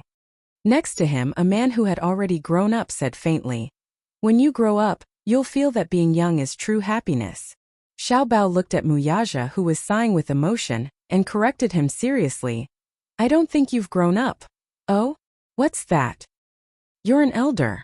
Mu Yaja's face froze and turned slightly pale. Ha ha ha ha. Shaoichen laughed out loud when he heard this. Daddy, he said you're old. Mu Yaja grunted and didn't deny it. I'm old. He wasn't an immortal who had to go through this path. Move aside. Shaoichen warned Xiao Bao. I'm going to set off the fireworks. Don't come near. Oh. Xiao Bao stepped back and looked at him with admiration and envy. He thought that when he grew up he could set off fireworks like Shaoichen. That was great. Chapter 4185. Cheers. Yun Shishir raised her glass and smiled. Her face was slightly red and it was obvious that she was tipsy. She looked at Chu Ho and Gu Jinglian and smiled. Are you guys making up for your honeymoon? You guys have to enjoy yourselves this time. Gu Jinglian smiled and exchanged glances with Chu Ho. Then, he raised his hand and clinked his wine glass against Chu Ho's. Mu Yaja and Hua Jin also raised their wine glasses. With a few clinks, the wine glasses clinked against each other elegantly. For some reason, Gu Jinglian, who was arrogant, would not have put down his pride and sat down to have a drink. However, no one knew what Yun Shishir said to Gu Jinglian when she walked over. But for some reason, Gu Jinglian smiled. Then they sat down and had a drink together. Hua Jin sighed to himself. Why was Yun Shishir able to make people so happy? Unknowingly, the night gradually darkened. Gu Linqi carried Xiao Bao back to sleep. Natalia and Yue Yao were also sleepy. Shaoichen carried Yue Yao back to sleep. Yu Yu and Natalia also returned to the villa early. The entire beach seemed to be quiet all of a sudden. Only the sound of the sea breeze could be heard. Listening to the sound of the waves crashing against the shore and feeling the gentle sea breeze on their skin, they couldn't help but enjoy it. Yun Shishir said, I haven't enjoyed myself like this in a long time. Chu Ho was puzzled when he heard this. Now that you're not filming, you should have a lot of time to go on vacation. How is that possible? Yun Shishir said helplessly.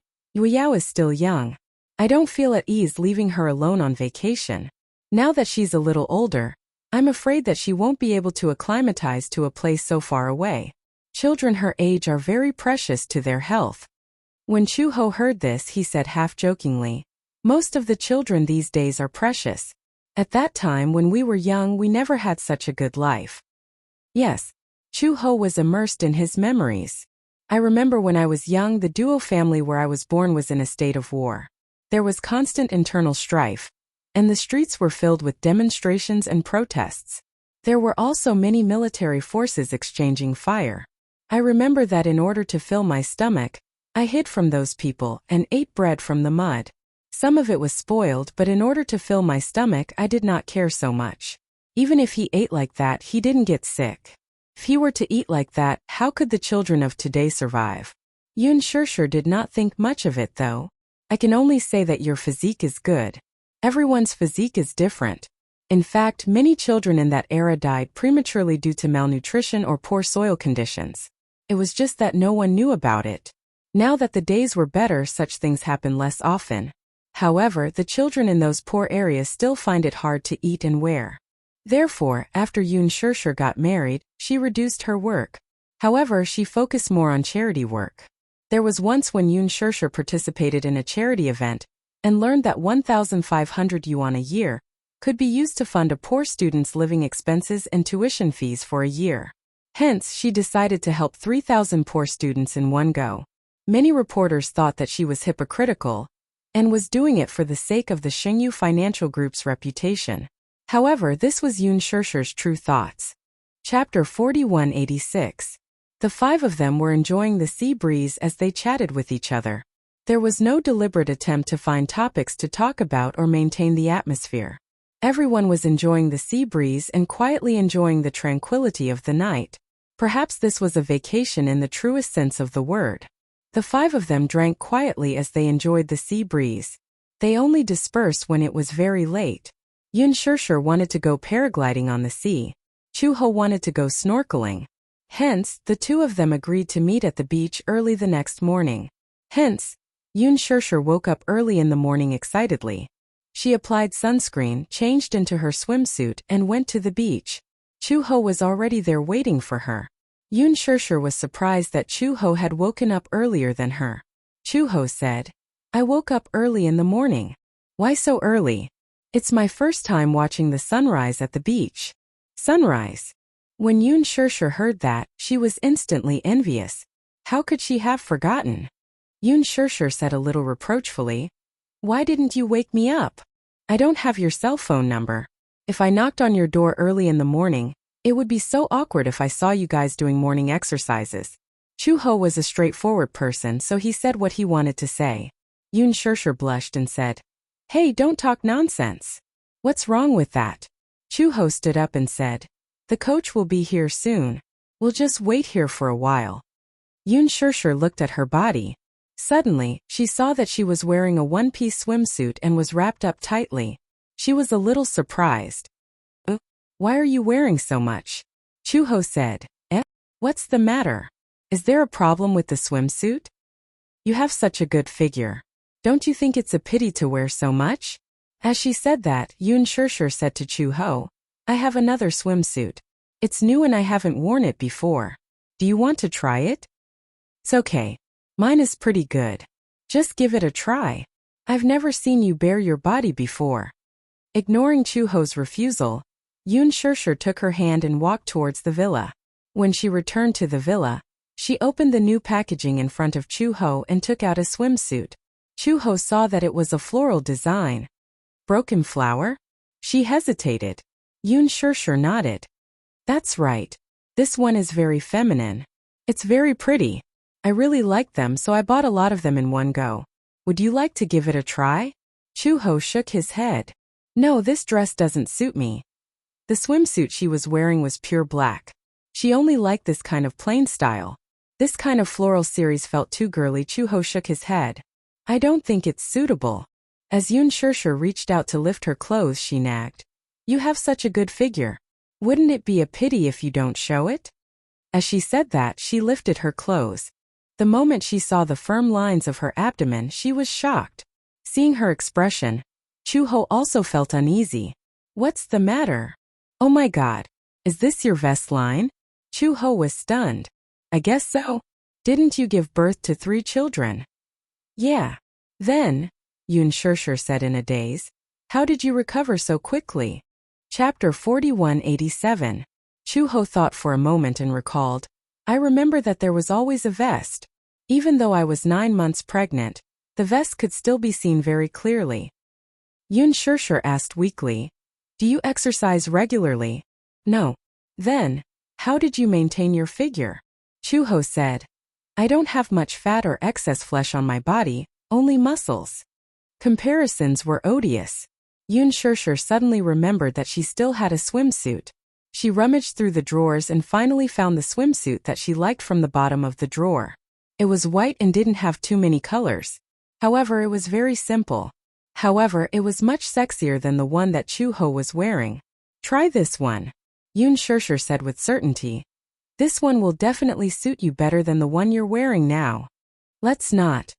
Don't you trust my taste? Yoon Shurshur complained. I think this one will definitely suit you. Try it on. Chu-ho couldn't stop her from pestering him. Hence, he took the swimsuit and walked into the room. A few minutes later, the door opened again.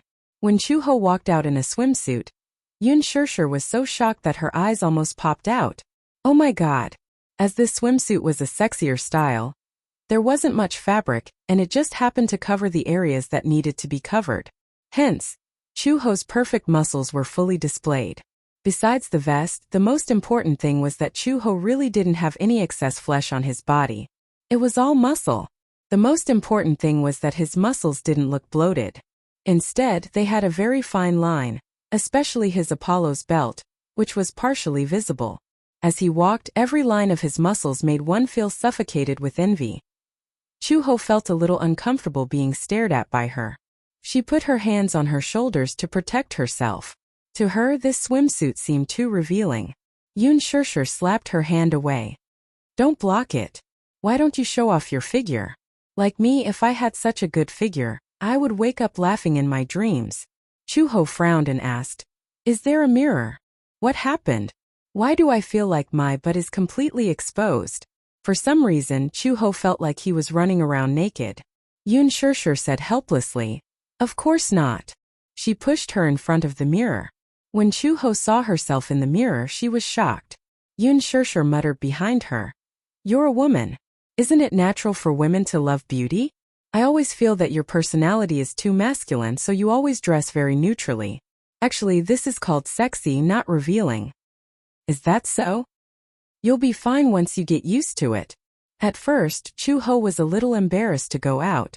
Yoon Shurshur took her hand and pulled her out of the door. At that moment, Gu Jinglian had just walked to the beach. He had just laid out a mat and was about to lie down to bask in the sun. In the end, Yoon Shurshur took Chu-ho's hand and walked to the beach. Gu Jinglian caught a glimpse of them from the corner of his eye. He was so shocked that his sunglasses were crooked. He sat up abruptly and looked over. Only when he confirmed that the woman in front of him was indeed his wife, Chu-ho, did he believe that this sexily dressed woman was his wife. Why was she dressed like that? Gu Jinglian's eyes almost popped out of their sockets. Chapter 4188. Chu-ho obviously did not notice his presence. At this moment, the coach in charge of the paragliding project had already arrived and was waiting patiently. When he saw Yoon Shurshur and Chu-ho rushing over, the coach took one look and could not look away. Especially when he saw Chu-ho's slender figure and sexy figure. He could not even catch his breath. Although Chu-ho did not deliberately train after giving birth, her foundation was still there. She had been training since she was young, so her figure had always been very good. Therefore, even if she did not deliberately train, her figure was definitely much better than those women who trained in the gym. Compared to the intensity of her previous training, the gym was purely child's play. Until Yoon Shurshur glared at him. Coach, can we start? Oh. The coach came back to his senses and immediately said in broken Chinese, Okay. You're always staring at her. Don't stare a hole in her body. The coach felt even more guilty.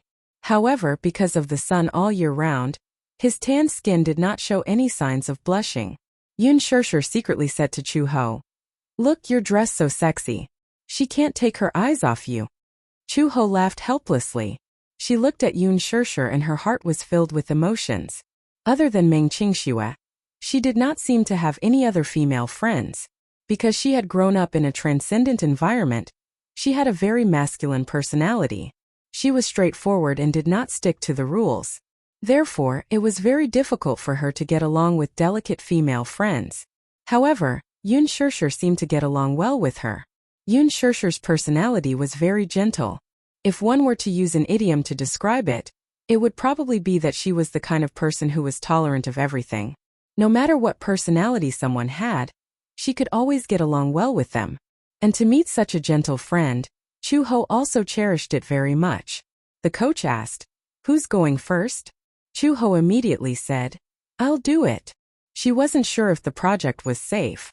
Moreover, she could tell that Yun Shirshir was a little scared and guilty because it was a high-altitude project. So, she took the initiative to suggest that she give it a try. The coach took out the safety suit and life jacket and taught Chu Ho how to put them on. Chu Ho was experienced so he could put them on himself. The coach tied the rope around his body. In order to ensure her safety, Chu Ho grabbed both ends of the rope and struggled with all her might. With the strength of her arms, she could confirm that this rope was truly safe. The coach said, "When I tell you to run, start running. Do you understand?" "Yes, I understand." Chu Ho was well trained, so he answered very well and confidently. The coach held the radio and commanded the yacht to move. The rope was slowly pulled into the sea. When most of the rope was pulled into the sea, the coach shouted, "Run! Run!" Chu Ho gripped the safety buckle tightly and wanted to run into the sea. When she stepped on the water, the sea breeze suddenly rushed over. Accompanied by the huge dragging force of the yacht, Chu Ho only felt that her feet suddenly left the ground. Her whole body was pulled up by the umbrella and she flew high up into the sky. Actually, it was not considered high up in the sky. Compared to parachuting from thousands of meters in the sky during missions in the past, these tens of meters were not considered high at all.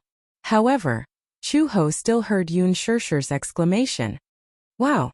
It's so high!" Chapter 4189. Wow! It's so high! Then she couldn't hear anything else. The wind on the sea was strong. Without any shelter, the umbrella floated higher and higher with the sea breeze. The yacht towed the umbrella, and Chu Ho looked relaxed. With the sea breeze blowing and high up in the sky, Chu Ho didn't feel nervous at all. Instead, she felt free. She still remembered the first time she parachuted. She stood on the helicopter and looked down at the sky. Even though she pretended to be calm, she still felt uneasy and nervous. Parachuting wasn't 100% safe. The accident rate was also very high.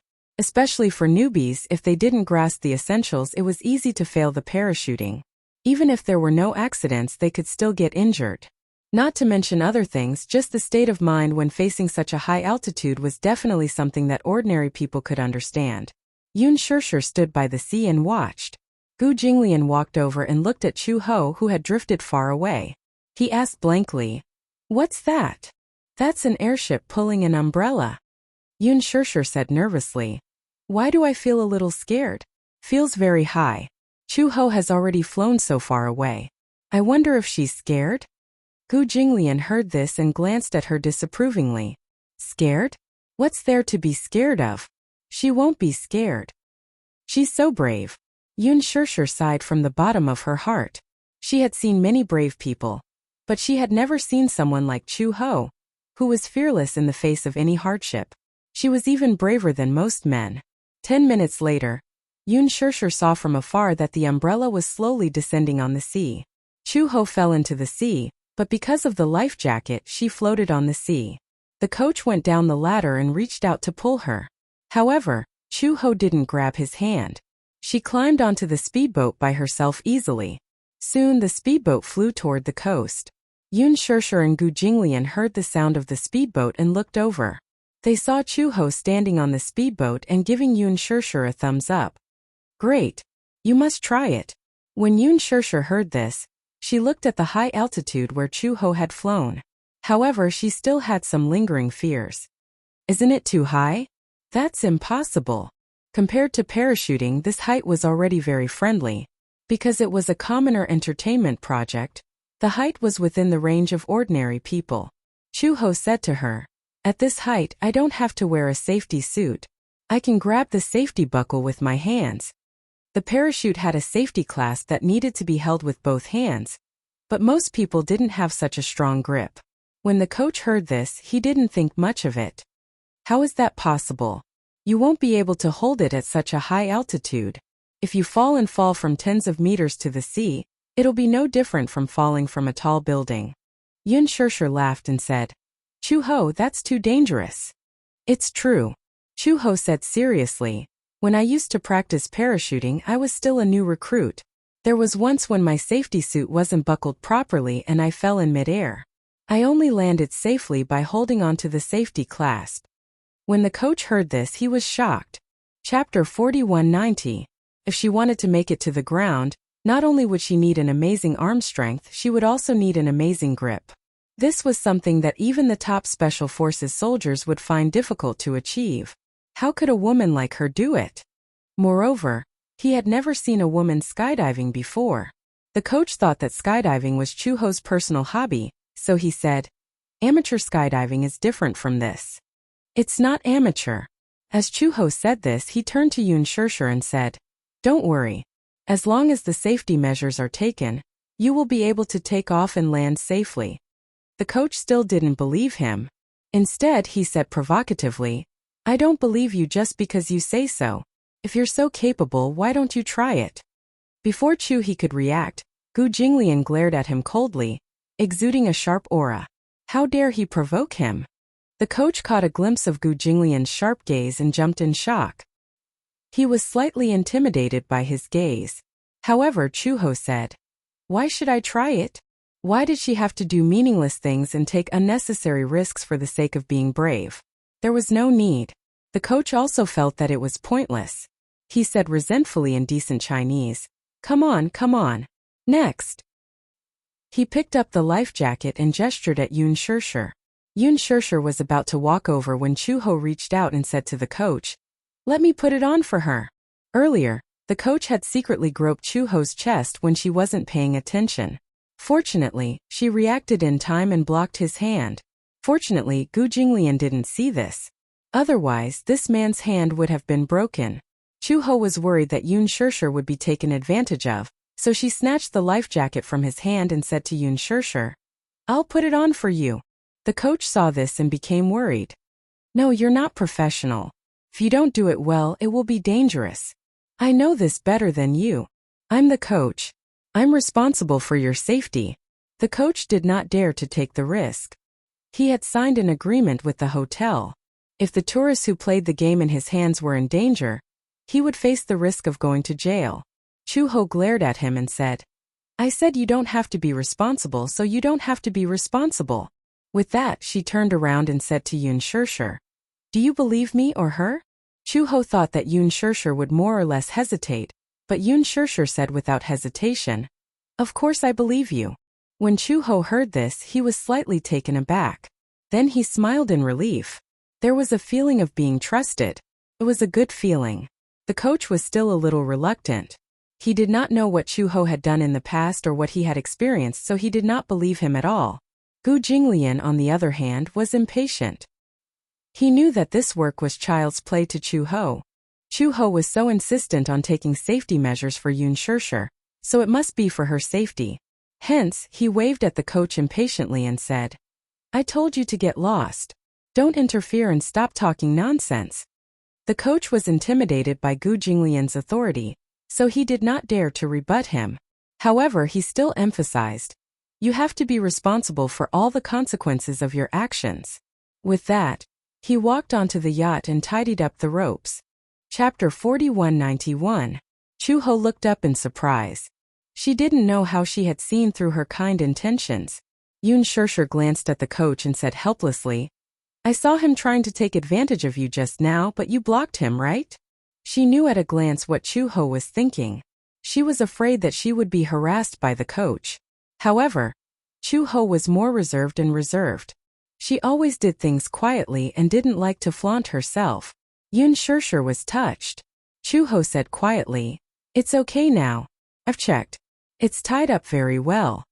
With that, she retreated to the side and told Yun Shirshir, When I say 3, 2, 1, and you hear one, start running. Don't care about anything else, just run. Do you understand? Yun Shirshir nodded seriously. I understand. Chu-ho gestured to the coach. The coach started the yacht and drove away. The rope was slowly dragged into the sea. Chu-ho looked at the rope being dragged into the sea and started counting. 3, 2, 1, run, run. Yun Shirshir immediately followed Chu-ho's instructions and ran with all her might. Because she had to hold the paraglider, she didn't have as much strength as Chu-ho. It was a little strenuous for her to run. When she stepped into the sea, she suddenly felt her body float up like a hydrogen balloon. She screamed in shock and immediately felt herself flying into the sky. Ah! Yun Shirshir was so scared that her face turned pale. She closed her eyes and didn't dare to look anymore. Chu-ho said loudly, "Open your eyes. Look." Then as the water gradually rose, Yun Shirshir could no longer hear Chu-ho's voice. Finally, she gathered her courage and opened her eyes. When she lowered her head again, she saw that there was a vast ocean beneath her feet. The speedboat broke through the waves and the sea breeze blew the paraglider higher and higher. Her body swayed along with the paraglider. Then, she saw the beautiful horizon in the distance. The horizon and the sea seemed to have fused together perfectly. She couldn't even tell with her naked eyes which line was the sea and which line was the horizon. Turning his head, he saw that on another public beach, the yachts, the beach chairs, and the tourists were gradually becoming smaller and smaller. The paraglider took her to the public waters. When the tourists below saw her, they shouted and whistled excitedly. They were extremely excited. Wow! Yun Shirshir took a small breath and finally exhaled the turbid air that was stuck in her chest. What followed was an unprecedented relief. Although the safety rope was somewhat strangling her, it gave her a great sense of security. Ah! She shouted loudly as if she was venting, as if she was cheering him on. However, his voice was quickly shattered by the sea breeze. It was her first time trying such a high-altitude project, so she was both excited and nervous. She followed Chu-ho's instructions and held the safety lock tightly. Her whole body relaxed, and she floated freely above the sea with the parachute. 10 minutes later, the speedboat reached the shore. Yun Shirshir wore a life jacket and jumped down from the speedboat. She stepped on the water and returned to the shore. Chu-ho came up to her and asked gently, "How was the experience? Was it fun?" "It was fun." Chapter 4192. Chu-ho interrupted her. "But you did very well." Yun Shirshir's eyes lit up. "Really?" "Yes." "Phew, that's good." Yun Shirshir patted her chest, still feeling a little scared. "Actually, I'm a little afraid of heights." "Afraid of heights?" Chu-ho scratched his head. He couldn't understand what a fear of heights was. This was because she had never been afraid of heights before.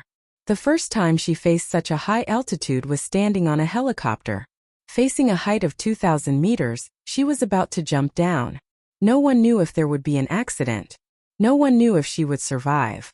Yun Shirshir still wanted to continue playing. At this moment, Xiaoyi-chan suddenly ran over anxiously. "Mommy, bad news."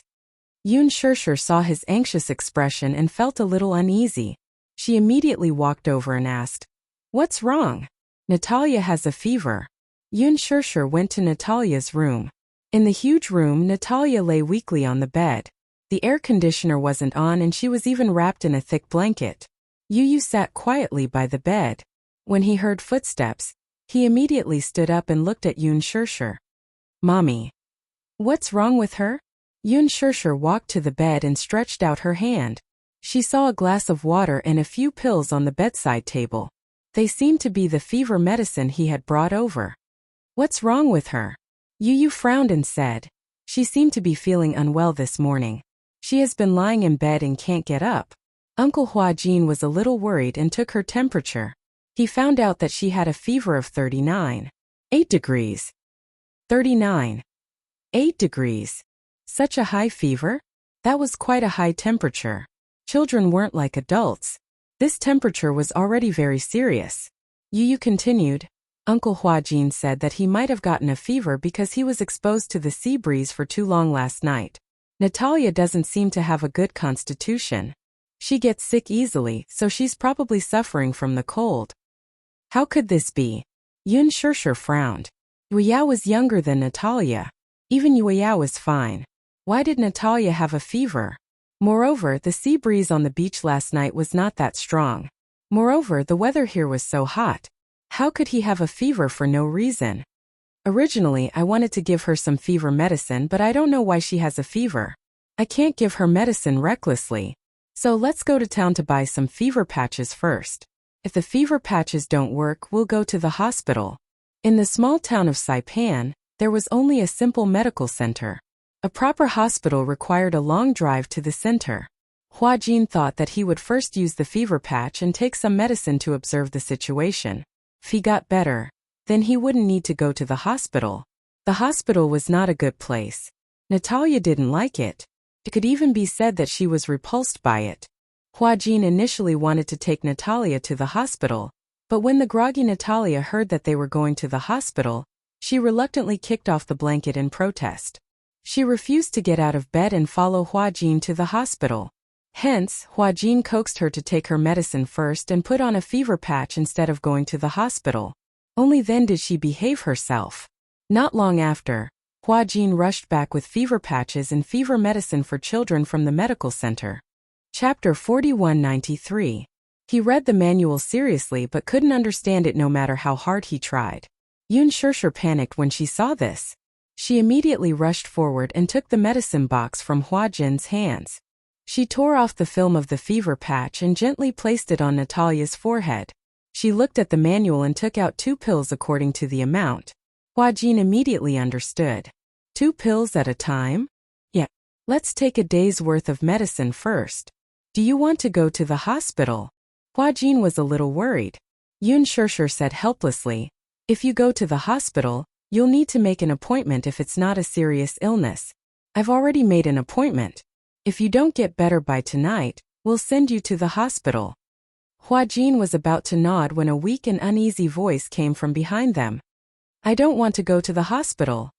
Hearing this, everyone immediately turned their heads towards the source of the voice, only to see Natalia weakly sitting up from the bed and glaring at them fiercely.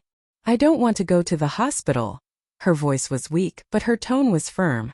Hua Jin immediately walked to the bedside and hugged her shoulders tenderly. He comforted her. Why don't you go to the hospital? We don't need injections, but if you don't feel well, you won't be able to go to the beach to play, right? When she heard that they were going to the beach, Natalia's originally gloomy eyes brightened a little. She looked at Hua Jin expectantly and mumbled, I want to go to the beach to play. When they came, Hua Jin had bought Natalia a cute life buoy and a beautiful swimsuit. He even said that he would take her on a yacht. If she continued to be sick, they wouldn't be able to go to the beach to play. Thus, Natalia started to hesitate. When Yun Shirshir saw this, she squatted by the bed and looked at her seriously. She asked curiously, why don't you want to go to the hospital? Natalia was silent for a long time. She turned her face away but didn't want to say anything. When Hua Jin saw this, he immediately said sternly, Natalia, no matter who is talking to you, you have to look at them. Okay? This is respect and courtesy. Yun Shirshir smiled helplessly. She's already sick. Why are you still talking about this? Yu and Xiaoichen looked at each other and immediately walked over. They said worriedly, Natalia, let's go to the hospital. Hurry up and get better. Then we can go out to sea and play together. That's right. Didn't we agree to go snorkeling tomorrow? If you're sick, how are you going to go? If it weren't for you, we would be very bored. Natalia hesitated for a long time before she said in a lonely voice, Natalia suddenly said something that sent chills down everyone's spines. My sister said she doesn't want to go. Yun Shirshir and Hua Jin looked at each other and were stunned. At the airport, Alice hurriedly took a taxi and rushed to the private beach. The taxi stopped at the entrance and she hurriedly paid the bill. At the same time, Yun Shirshir had been waiting at the entrance for a long time. Earlier, Yun Shirshir had asked Alice to come to Saipan for a vacation. Also, Alice wanted to observe Natalia's condition. However, when the plane landed, she received a call from Yun Shirshir saying that something had happened to Natalia. Chapter 4194. By this time, Natalia had already taken the medicine under Hua Jin's patient persuasion. As the medicine took effect, she went to bed early to rest. The moment Alice entered the villa, she saw Hua Jin sitting by the bed with a solemn look on his face. He was looking at Natalia with heartache. What happened? Alice put her hands in the pockets of her windbreaker and walked to the bed. She glanced at Natalia and frowned slightly. What's wrong with her? Sure. Hua Jin gestured to the door and mouthed to Natalia. She's asleep. Let's talk outside. Alice nodded, turned around and walked out the door. Hua Jin asked Yu and Xiaoyi Chen to look after Natalia in the room. He then followed Alice to the door. Alice lit a cigarette and stood by the bed. She asked quietly, "Something happened to her, right?" Hua Jin nodded silently and sat down on the sofa. He asked hesitantly, "Does Natalia have an older sister?" Alice turned around abruptly and narrowed her eyes suspiciously. Older sister? Yes. She said her older sister's name is Natalia. Natalia? Alice's face suddenly turned serious.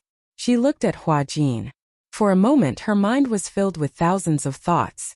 She wanted to say something but stopped herself. Yun Shirshir poured 2 cups of tea and walked over to them. She looked at Alice and said hesitantly, "Alice, we seem to have discovered Natalia's second personality. However, we found something troublesome." What troublesome thing? Yun Shirshir looked at Hua Jin. Hua Jin stood up, opened a drawer in the cabinet, and took out a crystal ball. When Alice saw the crystal ball, she was shocked. Hua Jin had mentioned the crystal ball to her before. When she saw the real thing, she was even more certain that this crystal ball was definitely an auxiliary tool used by hypnotists. Alice asked in surprise, "Did you steal this from Natalia?" That day when we were on the trip, I was packing my luggage, but she kept holding this crystal ball silently. I asked her to let me keep it for her, but she didn't seem willing. However, when I checked in my luggage because it was a fragile item, it needed to be checked in. So, I had an excuse to keep the crystal ball in my luggage. When we arrived in Saipan, I lied to her and told her that I accidentally lost the crystal ball when I checked it in. Upon hearing this, Alice asked suspiciously, "Is she sad?" "No. That is." She was very anxious and restless. She didn't sleep well the whole night. Alice frowned slightly. She felt that there was something fishy about this. Hua Jin said seriously, "I observed for a while. I found that besides being inseparable from the crystal ball, Natalia has a more obvious characteristic." "What characteristic?" "That is, she can't leave the crystal ball. Otherwise, in addition to being anxious, she will also have trouble sleeping and eating. Last night she fell asleep very late. When she woke up in the morning, I found that she suddenly had a fever." "Fever?" "Yes," Hua Jin said again. "More than 39 degrees. So high? I asked the family doctor to come over, but he said that it was just a superficial fever." "A superficial fever?" Yun Shirshir was also surprised to hear the term, body surface fever. Chapter 4195. Surface fever, as the name suggested, was measured based on the surface of the body. The temperature of the forehead or armpit was definitely above normal, but the temperature of the tongue was within the normal range. Therefore, a fever on the surface of the body was definitely an abnormal phenomenon. This temperature was not normal at all. In other words, there was absolutely no problem with her physiological temperature. Surface fever was mainly due to a lack of blood and qi. Insufficient blood and qi caused the metabolism of the blood to slow down. The low temperature caused the blood vessels to contract and the blood flow to weaken. At the same time, it could also be due to the poor blood circulation in the brain. It could also be due to excessive fatigue or excessive toxins in the body. In other words, poor sleep quality was the main reason. "Poor sleep quality?" Hua Jin said. "I lied to her that I lost the crystal ball. I could see that she was very depressed. She usually hugs the crystal ball to sleep, so I suspect that there is definitely something wrong with the crystal ball." Because he suspected that there was something wrong with the crystal ball, Hua Jin wanted to give the crystal ball to Alice to study. Alice took the crystal ball and observed it for a while. She came to a conclusion. "I guess that the crystal ball is the main reason for her fever." "Why? This is probably just a guess. But I think that if there are no unexpected circumstances, this guess is enough to be valid." "What do you mean?" "You said that she usually hugs the crystal ball to sleep, But for the past few days you hid the crystal ball and did not give it to her, right? Hua Jin nodded. Then, I guess that the other personality probably caused a psychological suggestion to the main personality. This psychological suggestion was guided by the crystal ball. The crystal ball is an important tool for hypnosis, so perhaps Natalia's main personality is being controlled by the second personality, and the second personality is using the crystal ball to control her. Hua Jin could not help but gasp when he heard this. The more he thought about it, the more terrified he became. He suddenly remembered that there was a gap in his memory some time ago. At first, he did not notice anything unusual. He thought that he must have been too tired or that his memory had deteriorated as he grew older. However, when he thought about it later, he realized that his memory had always been very good, especially when it came to memorizing scripts. He always memorized them very quickly and firmly. Later, when he found the crystal ball in Natalia's room, he began to suspect that he had been hypnotized by the crystal ball. He didn't know why, but he could vaguely see the shadow of another Natalia in Natalia. Sometimes he would feel that Natalia was both unfamiliar and familiar at the same time. He felt like he had seen him somewhere before, but he couldn't remember where. It was like amnesia. Alice came to a conclusion. I'm guessing that Natalia's other personality came out before this. However, that personality might know hypnotism and used it on you to erase your short memories. Hypnosis. When Yun Shirshir heard this, she immediately asked nervously, "What are the symptoms after hypnosis?" Chapter 4196. Some people will faint. Some people will feel very sleepy and want to sleep. Moreover, they will sleep very deeply and won't wake up no matter what. Ah. Yun Shirshir let out a short ah, and her expression changed. She suddenly remembered that day. In order to fulfill Yu Yu's promise to Natalia, Gongfan had personally made the dessert table. However, he suddenly fainted. When he woke up, he said that he was very sleepy. She hugged him and coaxed him to sleep.